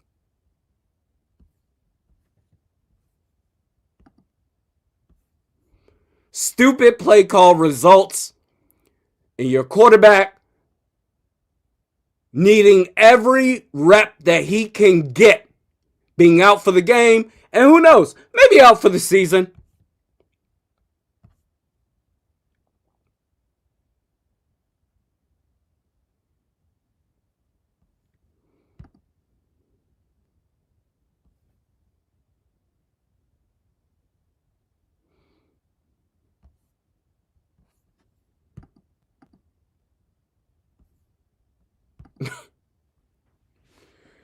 Ay, ay, ay.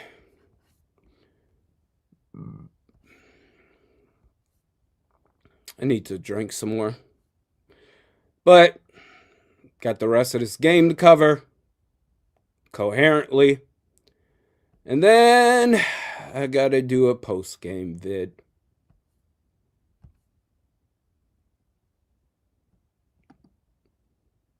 Congratulations, Kevin O'Connell. Just when I thought that you have done everything that you could do to screw everything up, you come back and find a new way to fuck it all up.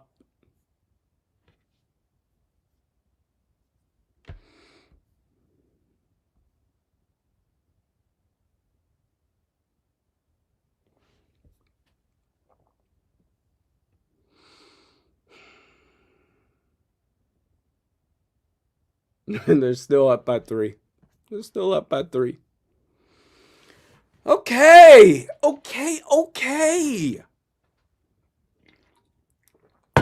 Max Brosmer. He's the man that you love to touch, but you mustn't touch, 'cause his name can be said by anyone. I'm having several drinks, Shane. I appreciate you.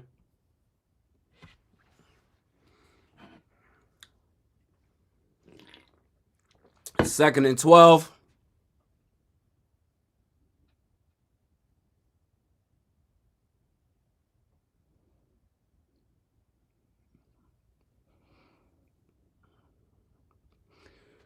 Oh boy. Okay, second and 12. Max Brosmer darts it to Josh Oliver, who gets about 6. Makes it third down.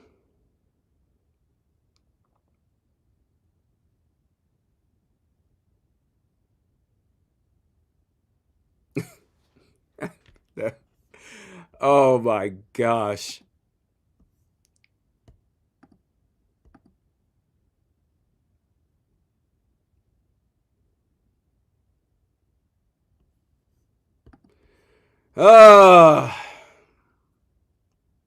Third and 6. KLC, what are you going to call up, you genius, you? Throws a lofty pass to no man's land intended for Jalen Naylor. He probably would have dropped it anyway. Smashing Pumpkin. What a rant, Randy. The best part being a Viking fan. I really don't want to have to do this. I don't want it. I just want this to be a subtle channel, man. That's it.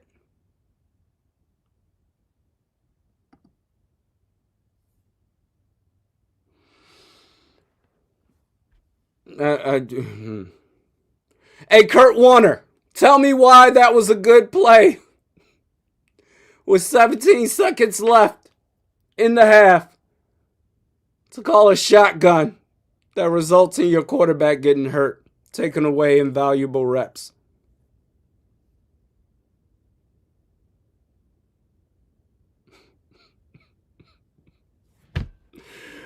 Oh my gosh. All right. This post-game vid. Listen, man. What's about to happen in that post-game vid. And make no mistake about it, I'm done giving grace. I'm done. No. I'm done. Because no matter what happens, no matter how much you change this philosophy or that or whatever and divvy up the run versus the pass and make the system work for your quarterback, you can only change but so much. Deep down, you will always be yourself. And I'm talking about the head coach. I'm not talking about in life.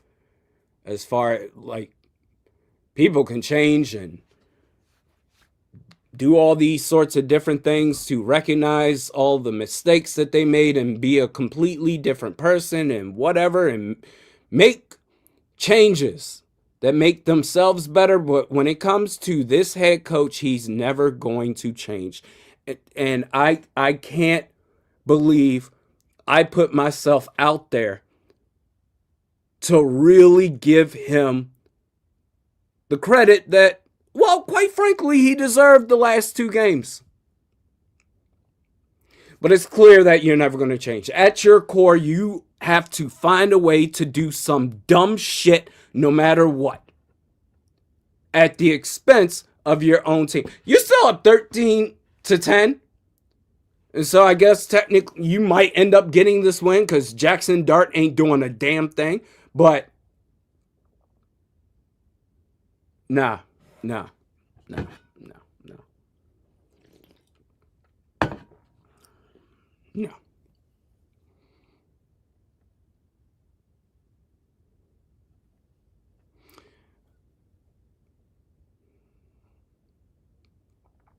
The good news is Christmas is this week. Yeah, that's true. You know what we get for Christmas this week? KOC, calling plays, which we will be live streaming that game as well. Thank you, Santa.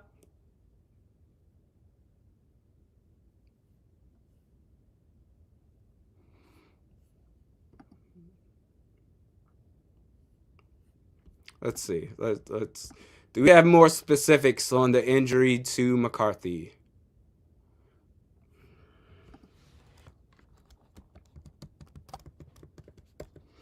Devin Singletary runs for about 9 yards.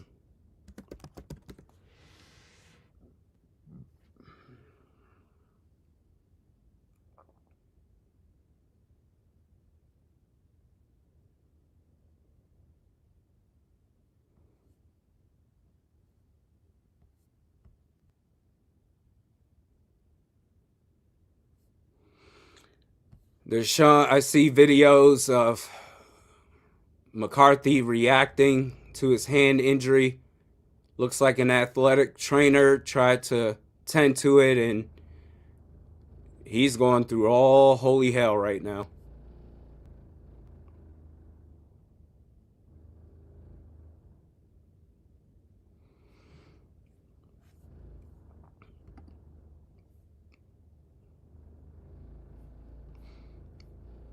KOC is the dumbest head coach in football. Games like this is why I sparked the Mary J. FKLC. Yeah, I don't blame you.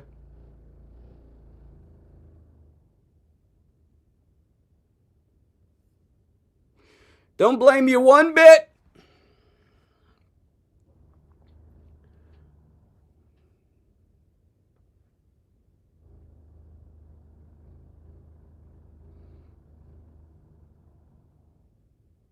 Yeah, it's his throwing hand. The Lost Angel. Yeah, it's his throwing hand.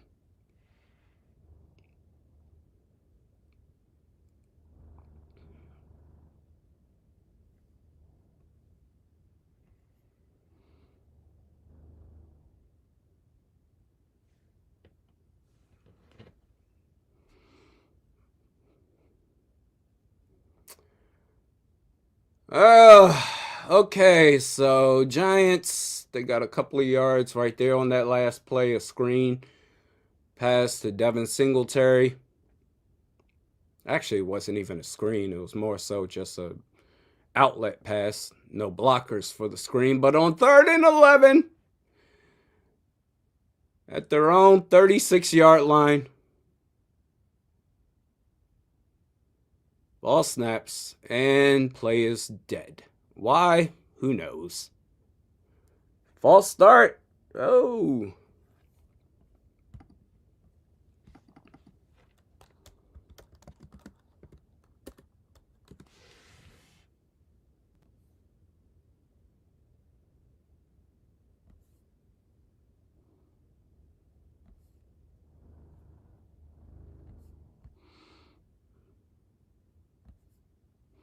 3rd and 16.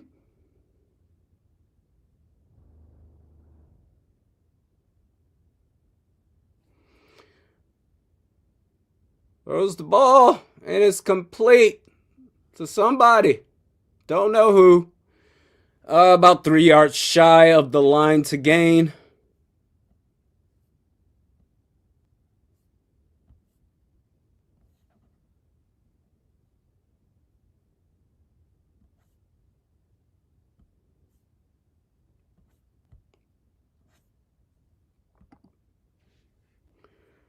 This dude really sucks.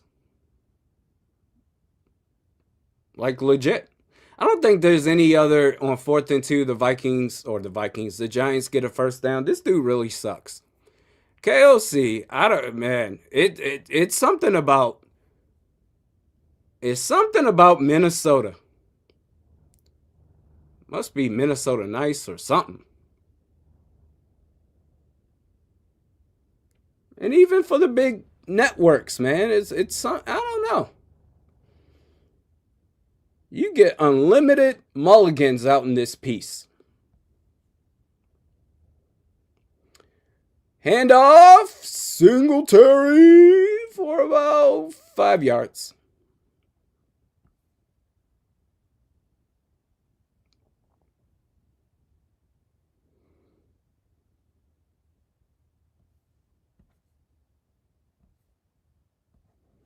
This dude sucks.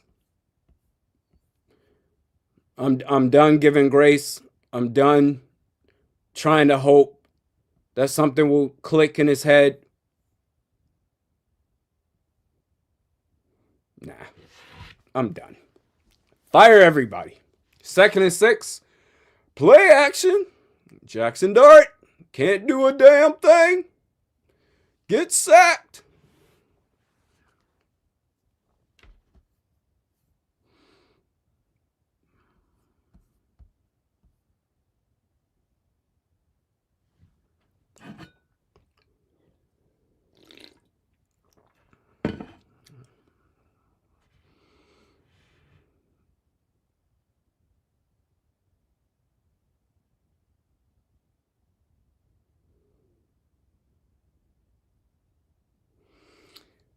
All right. Still 13-10. Oh my gosh. The Vikings might end up winning this game.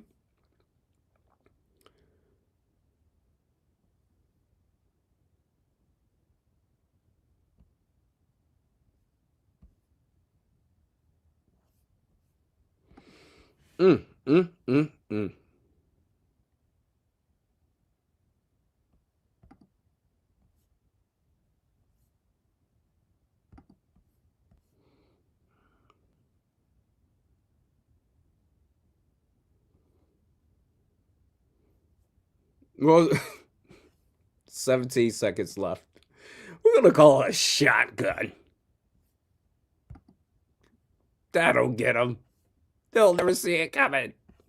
We'll call a shotgun pass play. Oh no, it got blown to smithereens, and our quarterback got his hand hurt on that play, and now he's out for the rest of the game, and who knows how much longer he'll be out in terms of the rest of the season. But gosh darn it, Jiminy Jill Curse, I'm a genius offensive mind.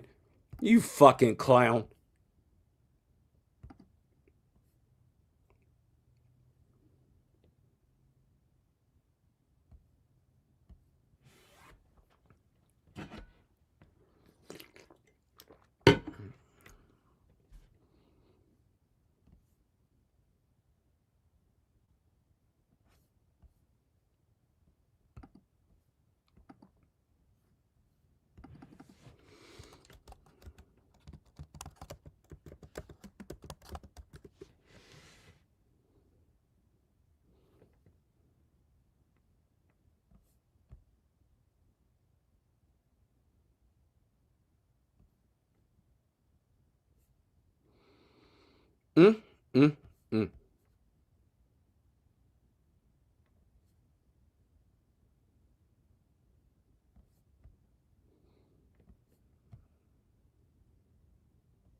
Well, that's the Vikings way.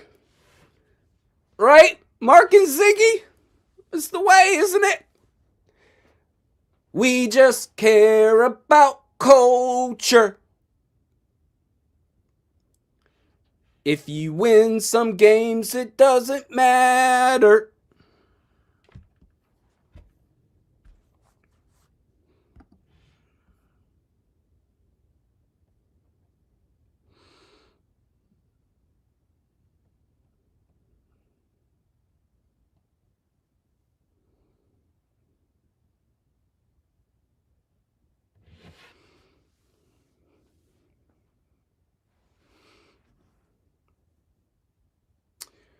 All right. We back out up in this piece. Fourth quarter.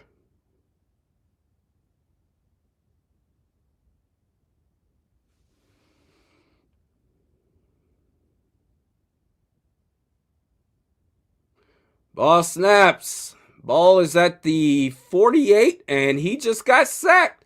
Oh, but we're calling out. Oh, this is great. Hey, hold up. Let me make sure. Look, I want to make sure. Look, I'm drunk, but I want to make sure I'm not too drunk. Let me make sure I got this right. We got a personal foul, roughing the passer, mid-sack. Bro, Jackson Dart was in the middle of getting tackled. And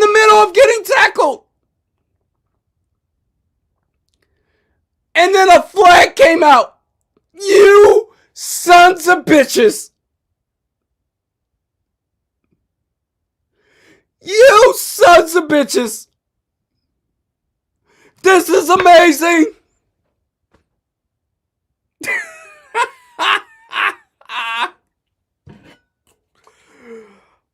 Oh!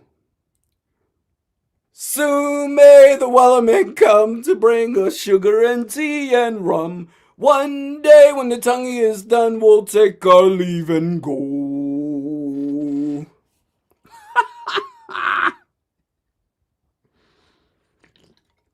Literally, mid-sack, a flag went up in the air. You didn't even give him a chance to see if he was going to only put 50% of his body weight on Jackson Dart. He gets lifted up. Oh, flag.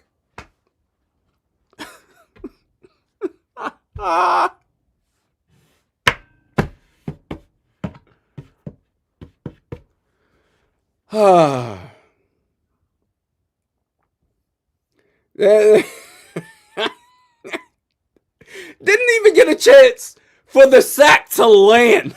Just midair. Penalty. Flag. Woo!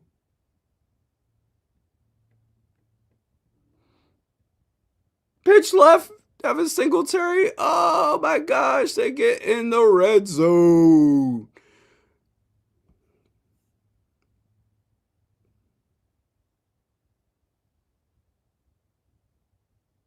This ain't football.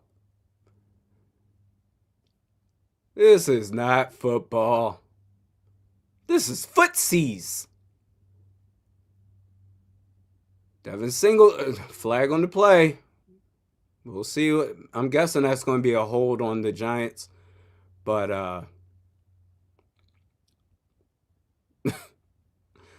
I can't, man.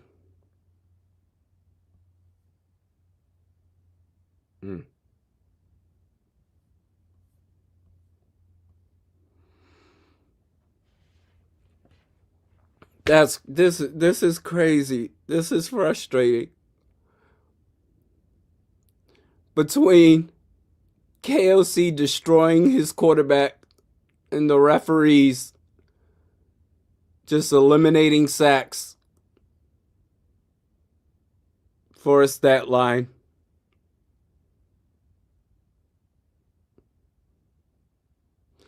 Yeah, I'm gonna need some more booze, especially before that post game vid.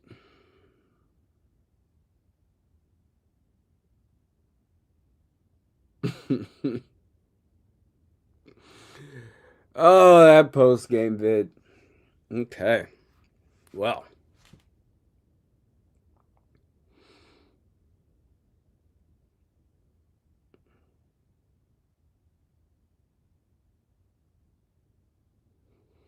What is this? 3rd and 13?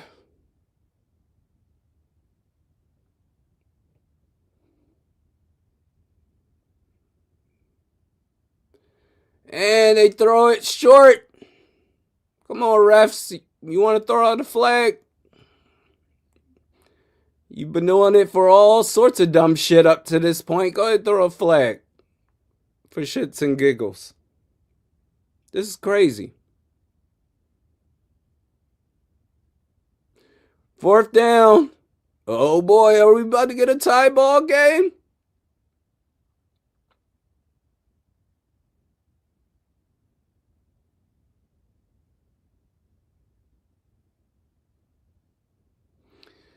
"39-yard attempt by the Giants. Kick is up, and the win. That the win made it good because the way it left initially, it was going wide left, and then it took a violent turn inside. And we've got a 13-13 game. Who gives a fuck about the score? Like, I'm going to update the score, but I'm just saying, like, come on. Who cares? The head coach doesn't care.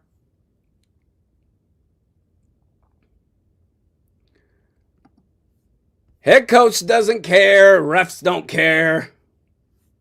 But you know what? For the integrity of this watch party, we're going to update the score. You betcha. You better believe it.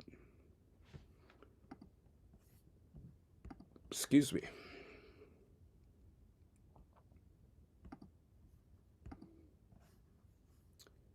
Okay, score is officially updated. Okay.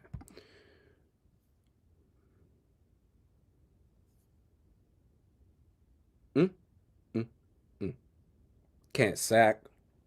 Hey, take away every sack that's ever been recorded in the history of the league. Because it's too dangerous. Playing football, you can't hit players like that, man.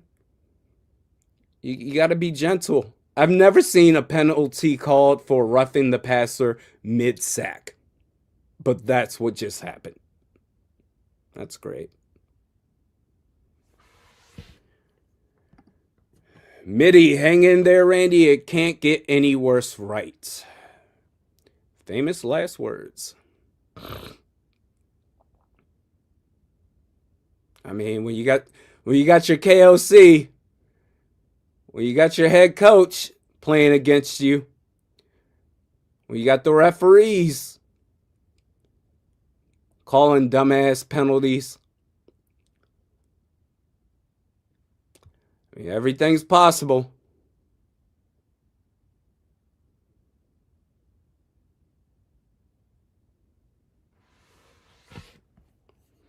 Appreciate you, Mitty. 13-13 game. Start spreading the news.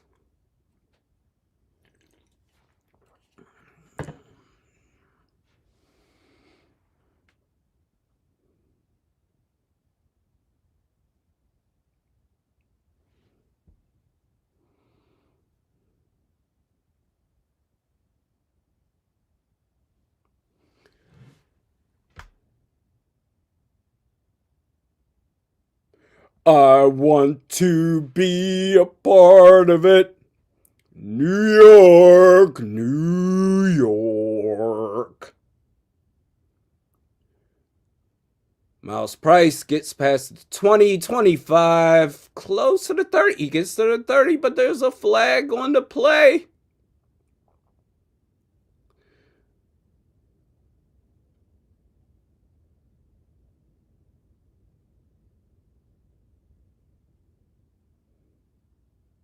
These vagabond shoes are longing to stray right through the very heart of it. New York, New York. These refs are dumb as shit. The head coach can't call plays. It's up to you. New York, New York.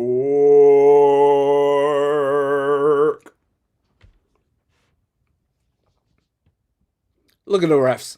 They look confused. Like, wait, what should we call here?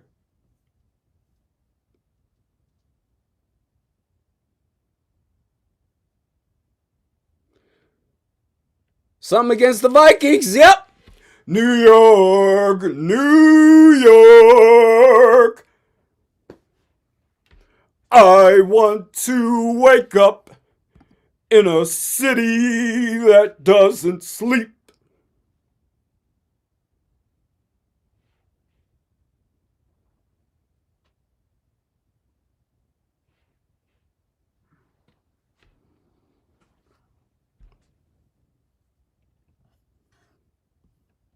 Oh, more penalties against the Vikings.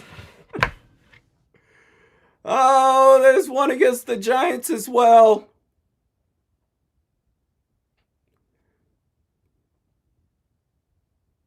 And find I'm a number one. Top of the list. King of the hill. A number one. Hey, this head coach sucks, man.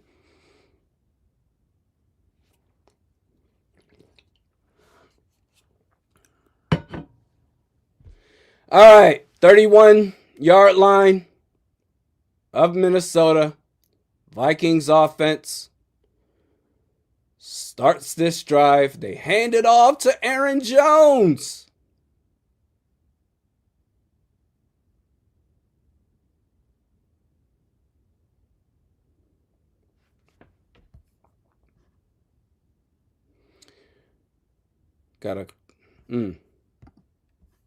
Wait a minute. Got a couple of yards there. It's 2nd and 8. I love flag football, says Too Evil to Hope.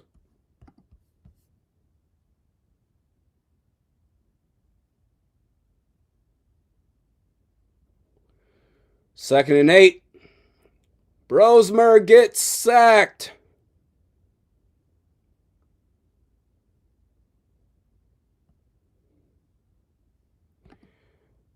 Welcome to the dance. Not sure if we covered this, but I want to make sure we do. A loss today will be traced directly back to calling multiple dropbacks with less than a minute and a half up by 2 scores, injuring your quarterback.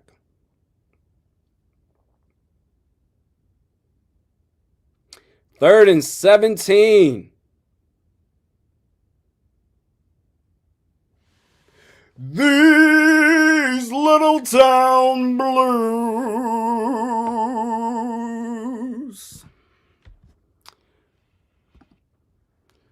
Can't get any worse, right?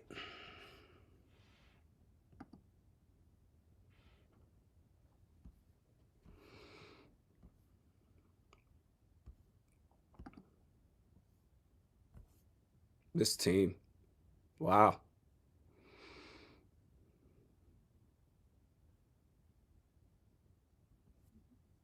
Yeah, I've lost it, man. I've crashed out. Just because of how stupid I feel of praising KOC. I should have known that he would revert back to the old version of KOC after 2 games.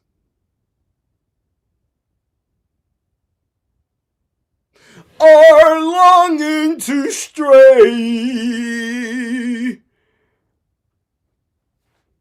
I want to be a part of it.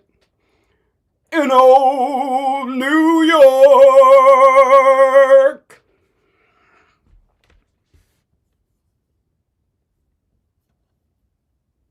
I swear to God, they better all be fired. And if I can make it there, I'll make it anywhere. It's up to you, New York, New York.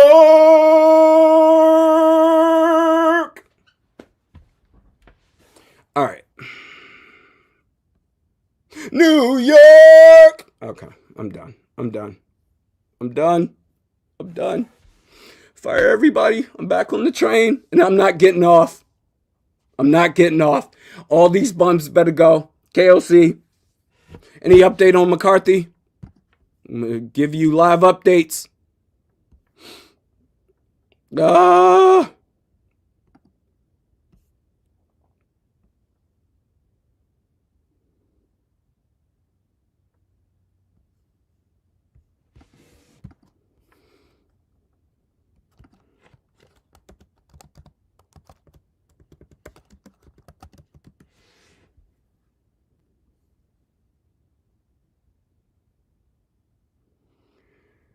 Ay, ay, ay. 3rd and 17. Max Brosmer throws it. 218. And that's a first down.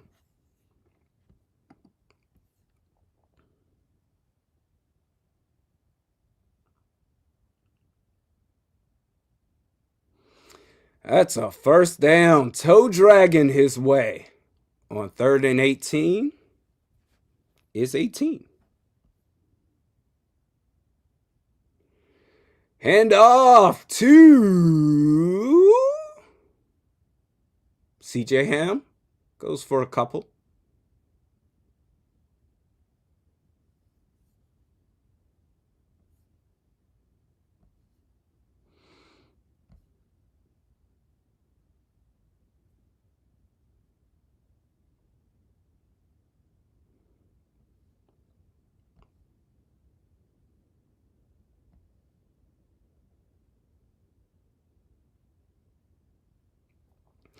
Still 13 all. It is 2nd and 7. And Aaron Jones gets about 2 yards on that run. There's a flag on the play. I'm guessing too physical blocking by the offensive line. Holding by the defense. Okay.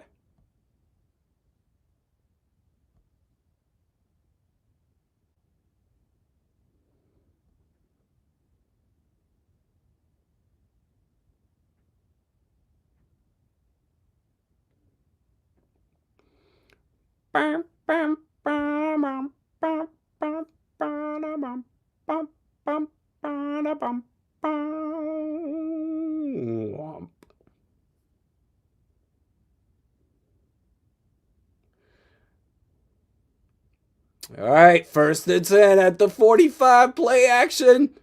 Max Brosmer dumps it off. Intended for Josh Oliver, but can't get there.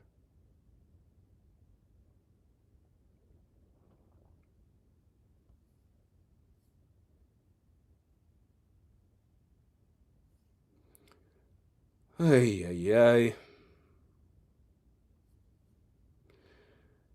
Under 8 minutes left to go in this game.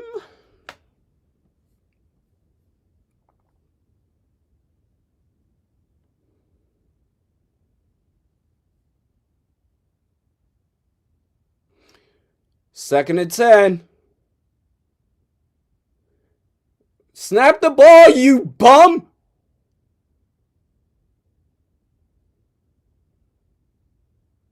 So there's a flag on the play.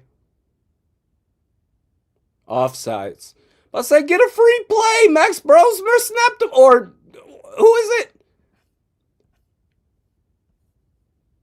Who's filling in for Ryan Kelly again? Michael Juergens. You could have got a free play there.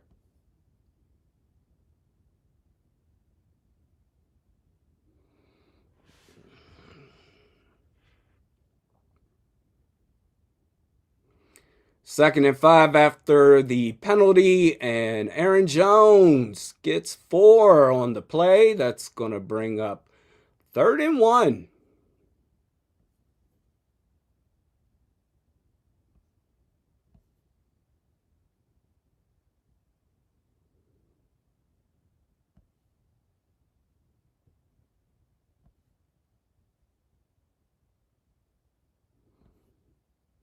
Yeah, I know it's Jurgens. It's just I get confused sometimes between Cam Jurgens of the Philadelphia Eagles and Michael Jurgens here.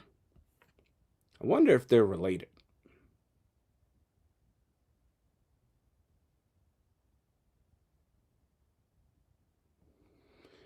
Third and 1.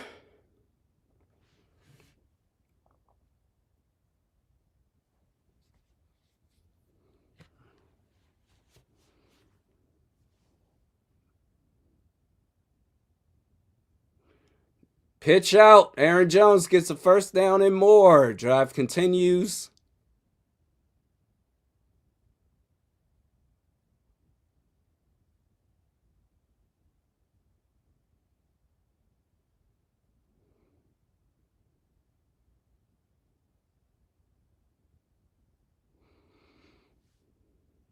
Aaron Jones runs into Ben Lieber.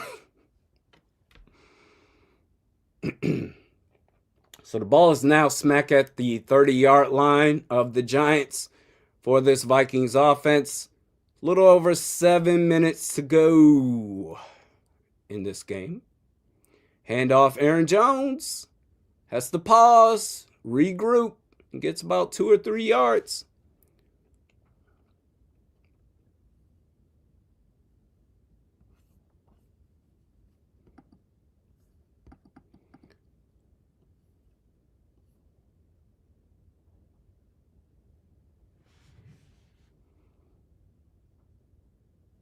Aaron Jones comes off the field.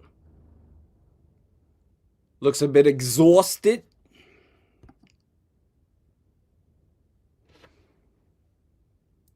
Second and 7.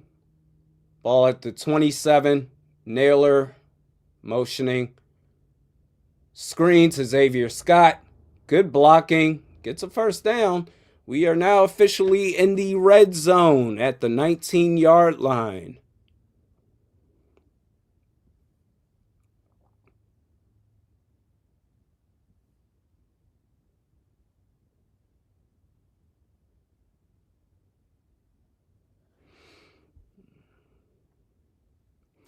That was a nice play.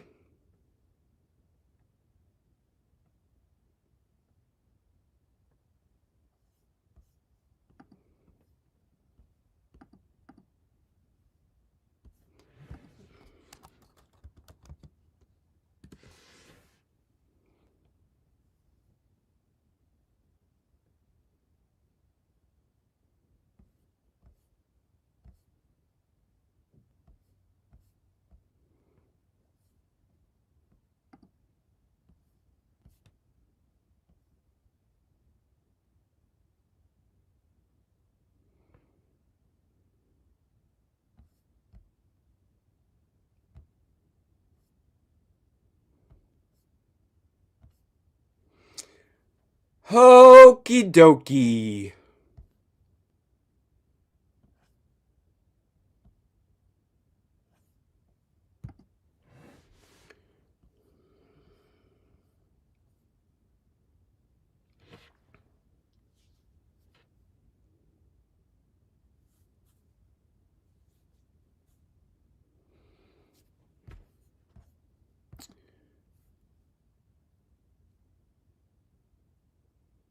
A little over 8 minutes left. 8 minutes, 3 seconds left to go in the game.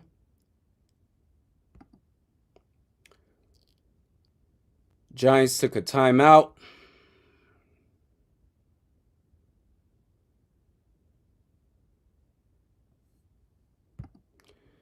I hope you're happy, Kevin O'Connell. I really, really do.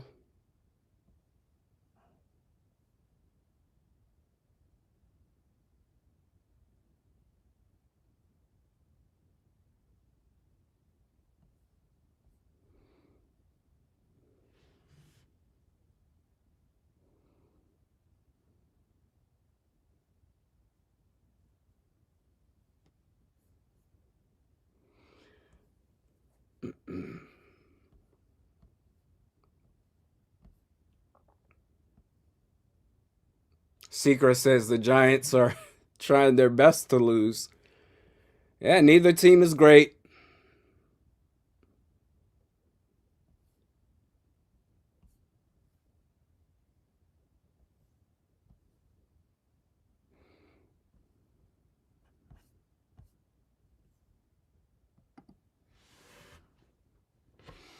Oh!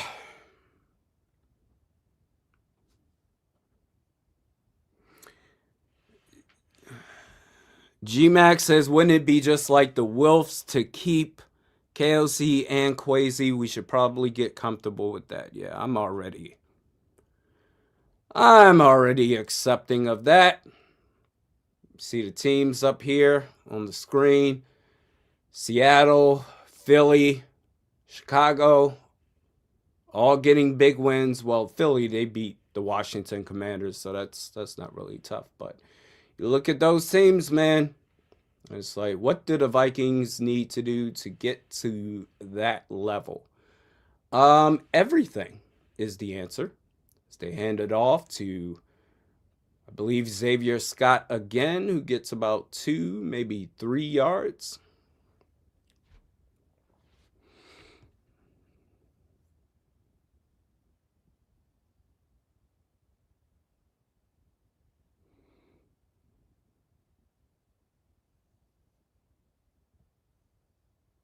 Cody says, at this point, I think we do better with no coach than with KOC. That's facts.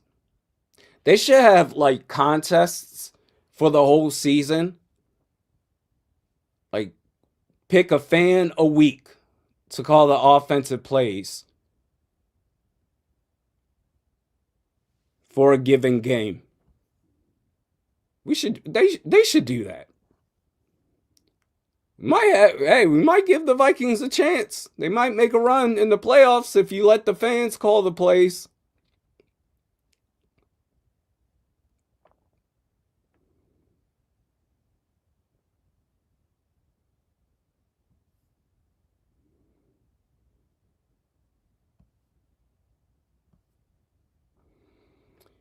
Now you're tied 13-13. Didn't have to be this way. But the head coach got what he wanted.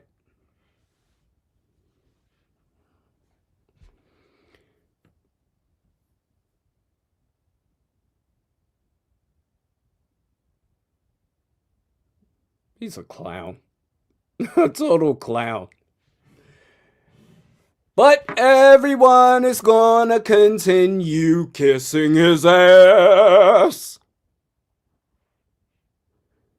Yeah, KOC is one of the best coaches in the league. He's an offensive guru. He just understands the game like no other. He's a quarterback whisperer and can make things happen. I think he's one of the top 3 coaches in the league. My ass!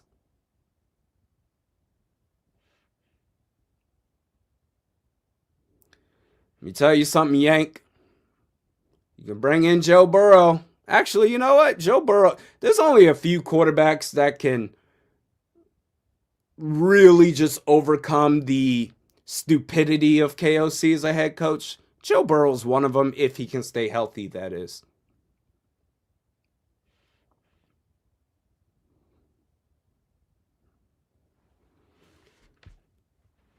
But, 17 seconds before halftime. What was that, second down? I feel like that was second down.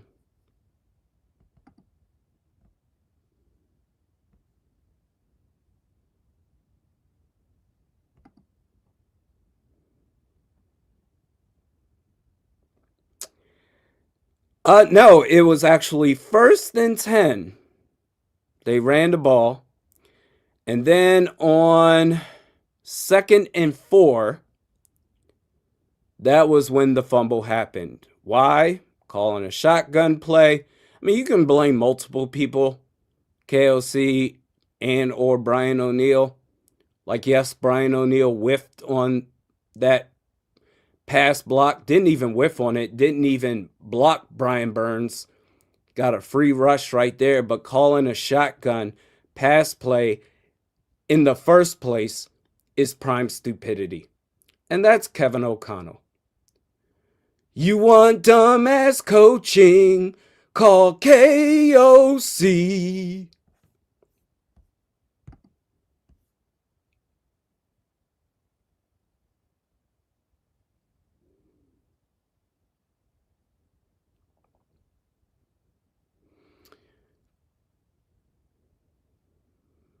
Fourth down.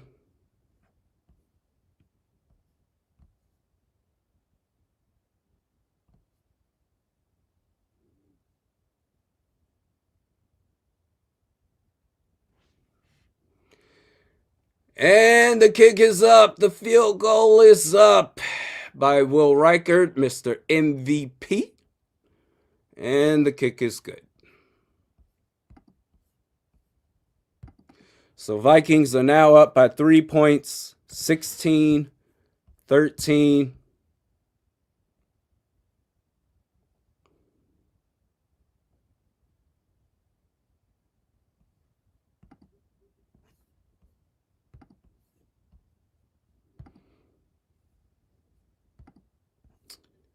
And a score update.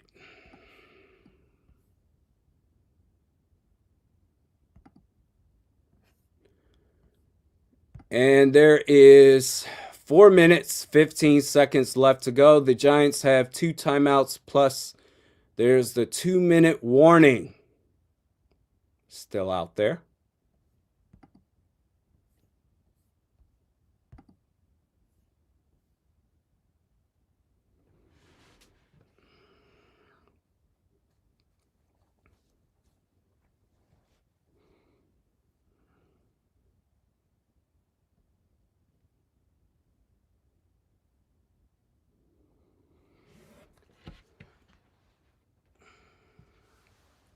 Any more updates on J.J. McCarthy? Kevin Seifert?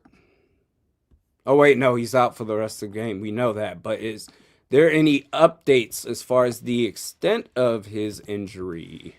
Kevin Seifert, I'm going to you. And no. Nope. Sure, we'll get more information as the week goes on.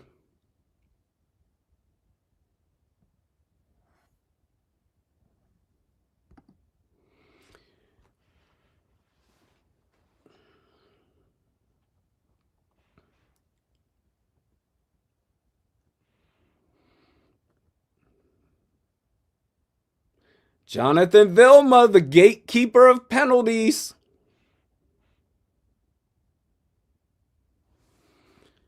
This game, man. The Vikings,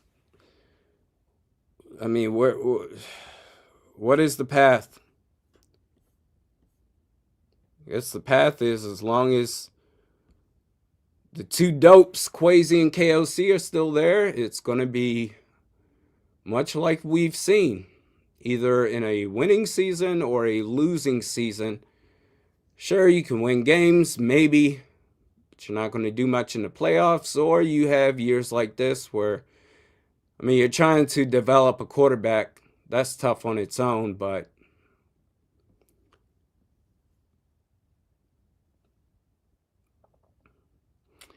well, Will Reichert needs help.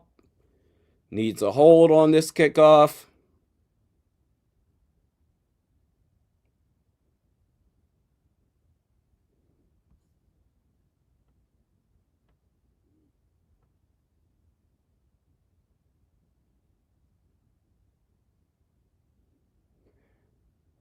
Taking a wee bit of time setting up this kickoff. Sends it. All right. Giants get it past the 20, the 30, the close to the 35-yard line.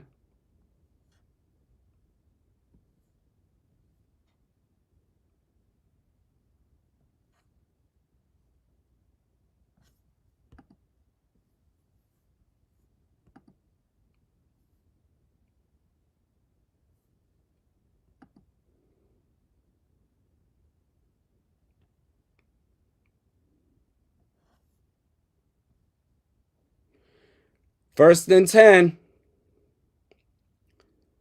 Handoff. And they get nowhere. They maybe get a yard. So it's going to set up 2nd and 9.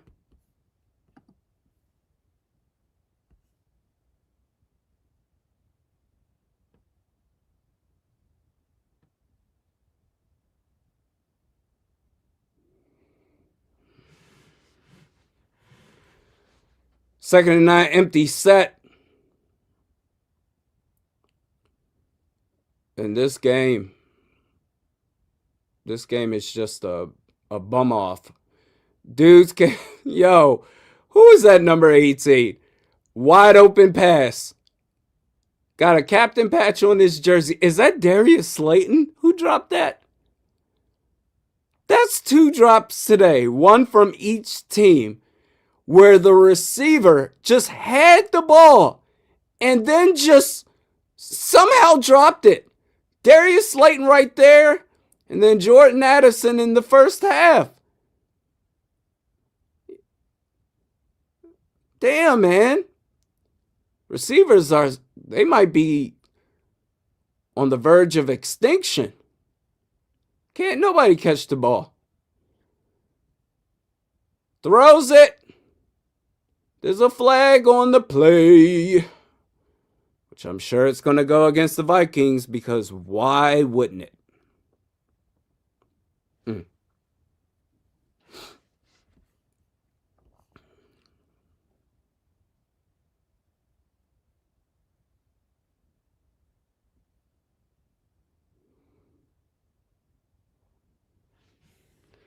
Darius Slayton, what the hell was that?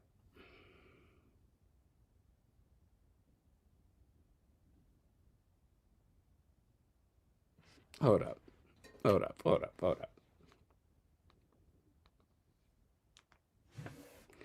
Wait just a second now. There was a penalty on Byron Murphy Jr. Let's see. I don't care. Screwed by the refs. Screwed by the head coach. Screwed by receivers who can't catch. All right. Well then. And as we catch back up, Giants are now at 2nd and 5.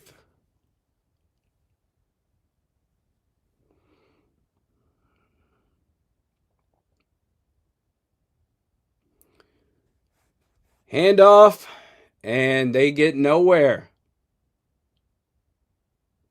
Tracy Jr. about a yard. It's 3rd and 3.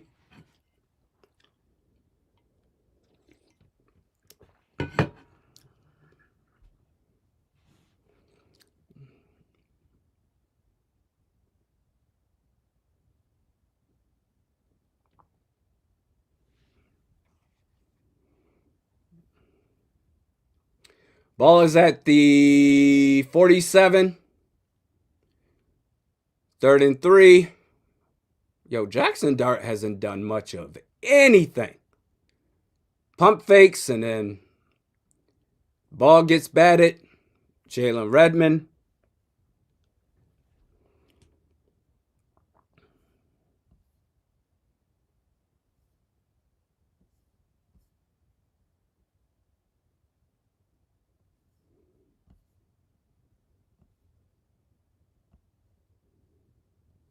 Referees don't know what a sack is.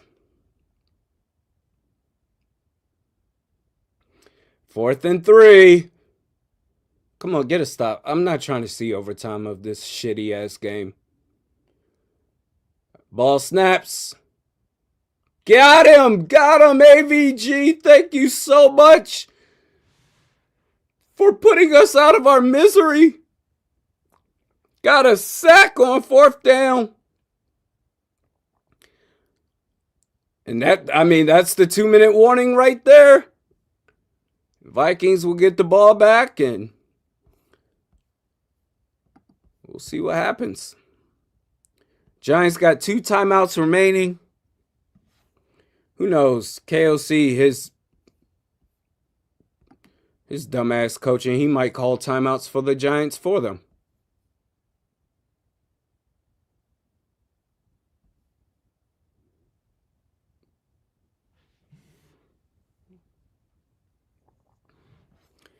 Well, all you got to do is not screw up, head coach, more than what you've already done.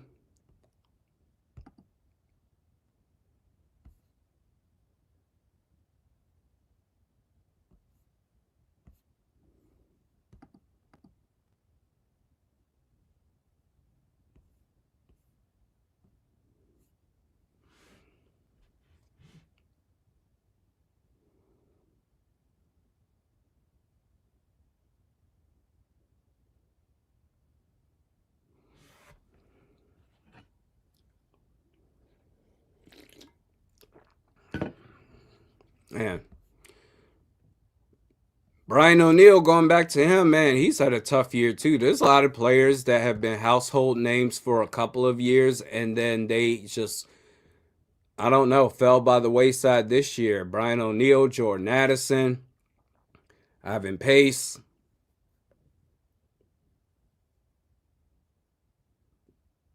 Josh Metellus. It's been tough.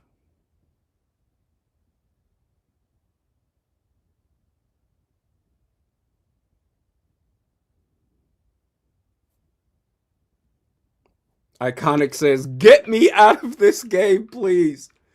It's very depressing to watch. But I'm doing the best I can to get us through it.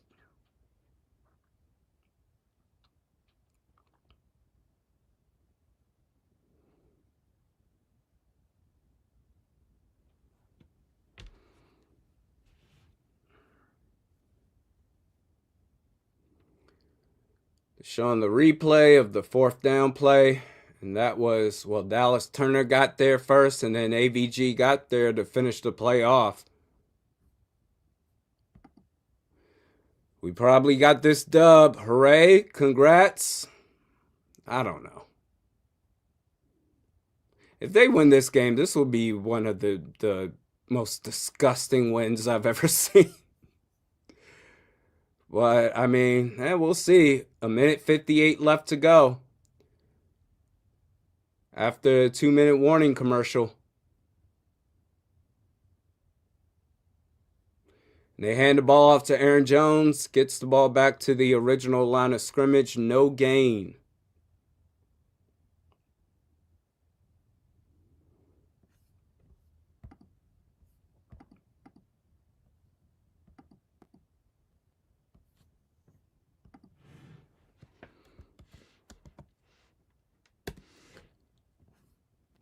Just get enough plays, keep the drive going, and just end this game, for fuck's sake. Good Lord.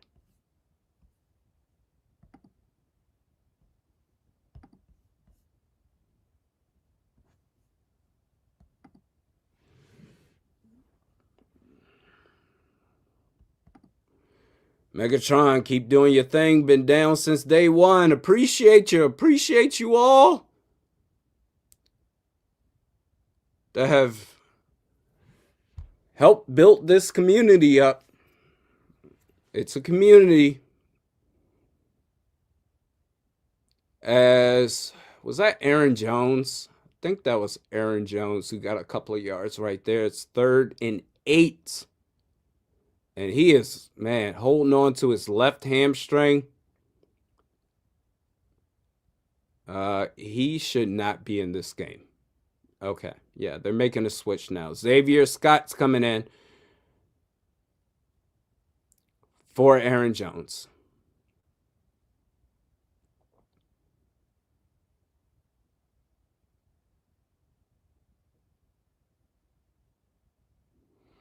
Third and 8.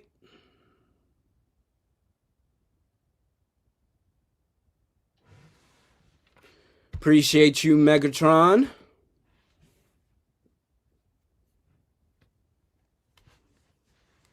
Oh, they're bringing Aaron Jones back out. Okay.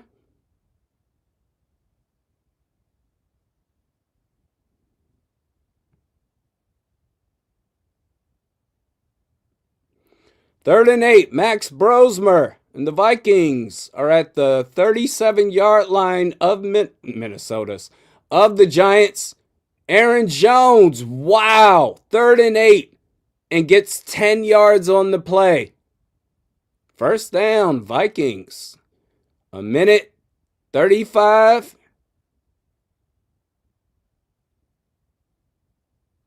And counting. Giants have no more timeouts. And that should be it.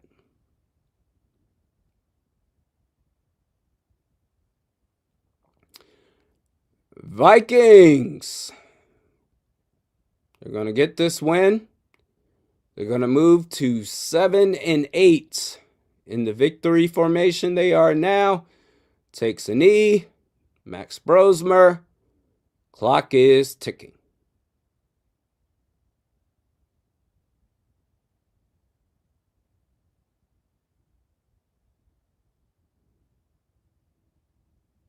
I really want to know where that jacket was that was spotted in the first half. Like, where's that jacket, man? I need that. 37 seconds. Take another knee. And this game is over. Barry says, when a win is not a win. All right, well, game is over. Vikings, they get another win under their belt. 2 games left to go. The status of McCarthy. Goodness gracious, KOC and putting his quarterbacks out there to get destroyed. Post-game vid is coming up. Thank you all, folks. We will, as a reminder, as we get another super chat by Who Could It Be? Appreciate you. Raiders versus Giants next week. Tickets going on sale for a handful of dirt. Is it at Vegas? Because it's easy to get dirt there, out in the desert. But as a reminder, Hank Hill says I can't afford that. Man, y'all too crazy. As a reminder, Christmas Day, the Vikings, they are playing against the Detroit Lions, and we will be doing a live stream watch party as well for that game. And then obviously we'll finish the season out against the Packers, but we will see you then. The post-game video is coming up.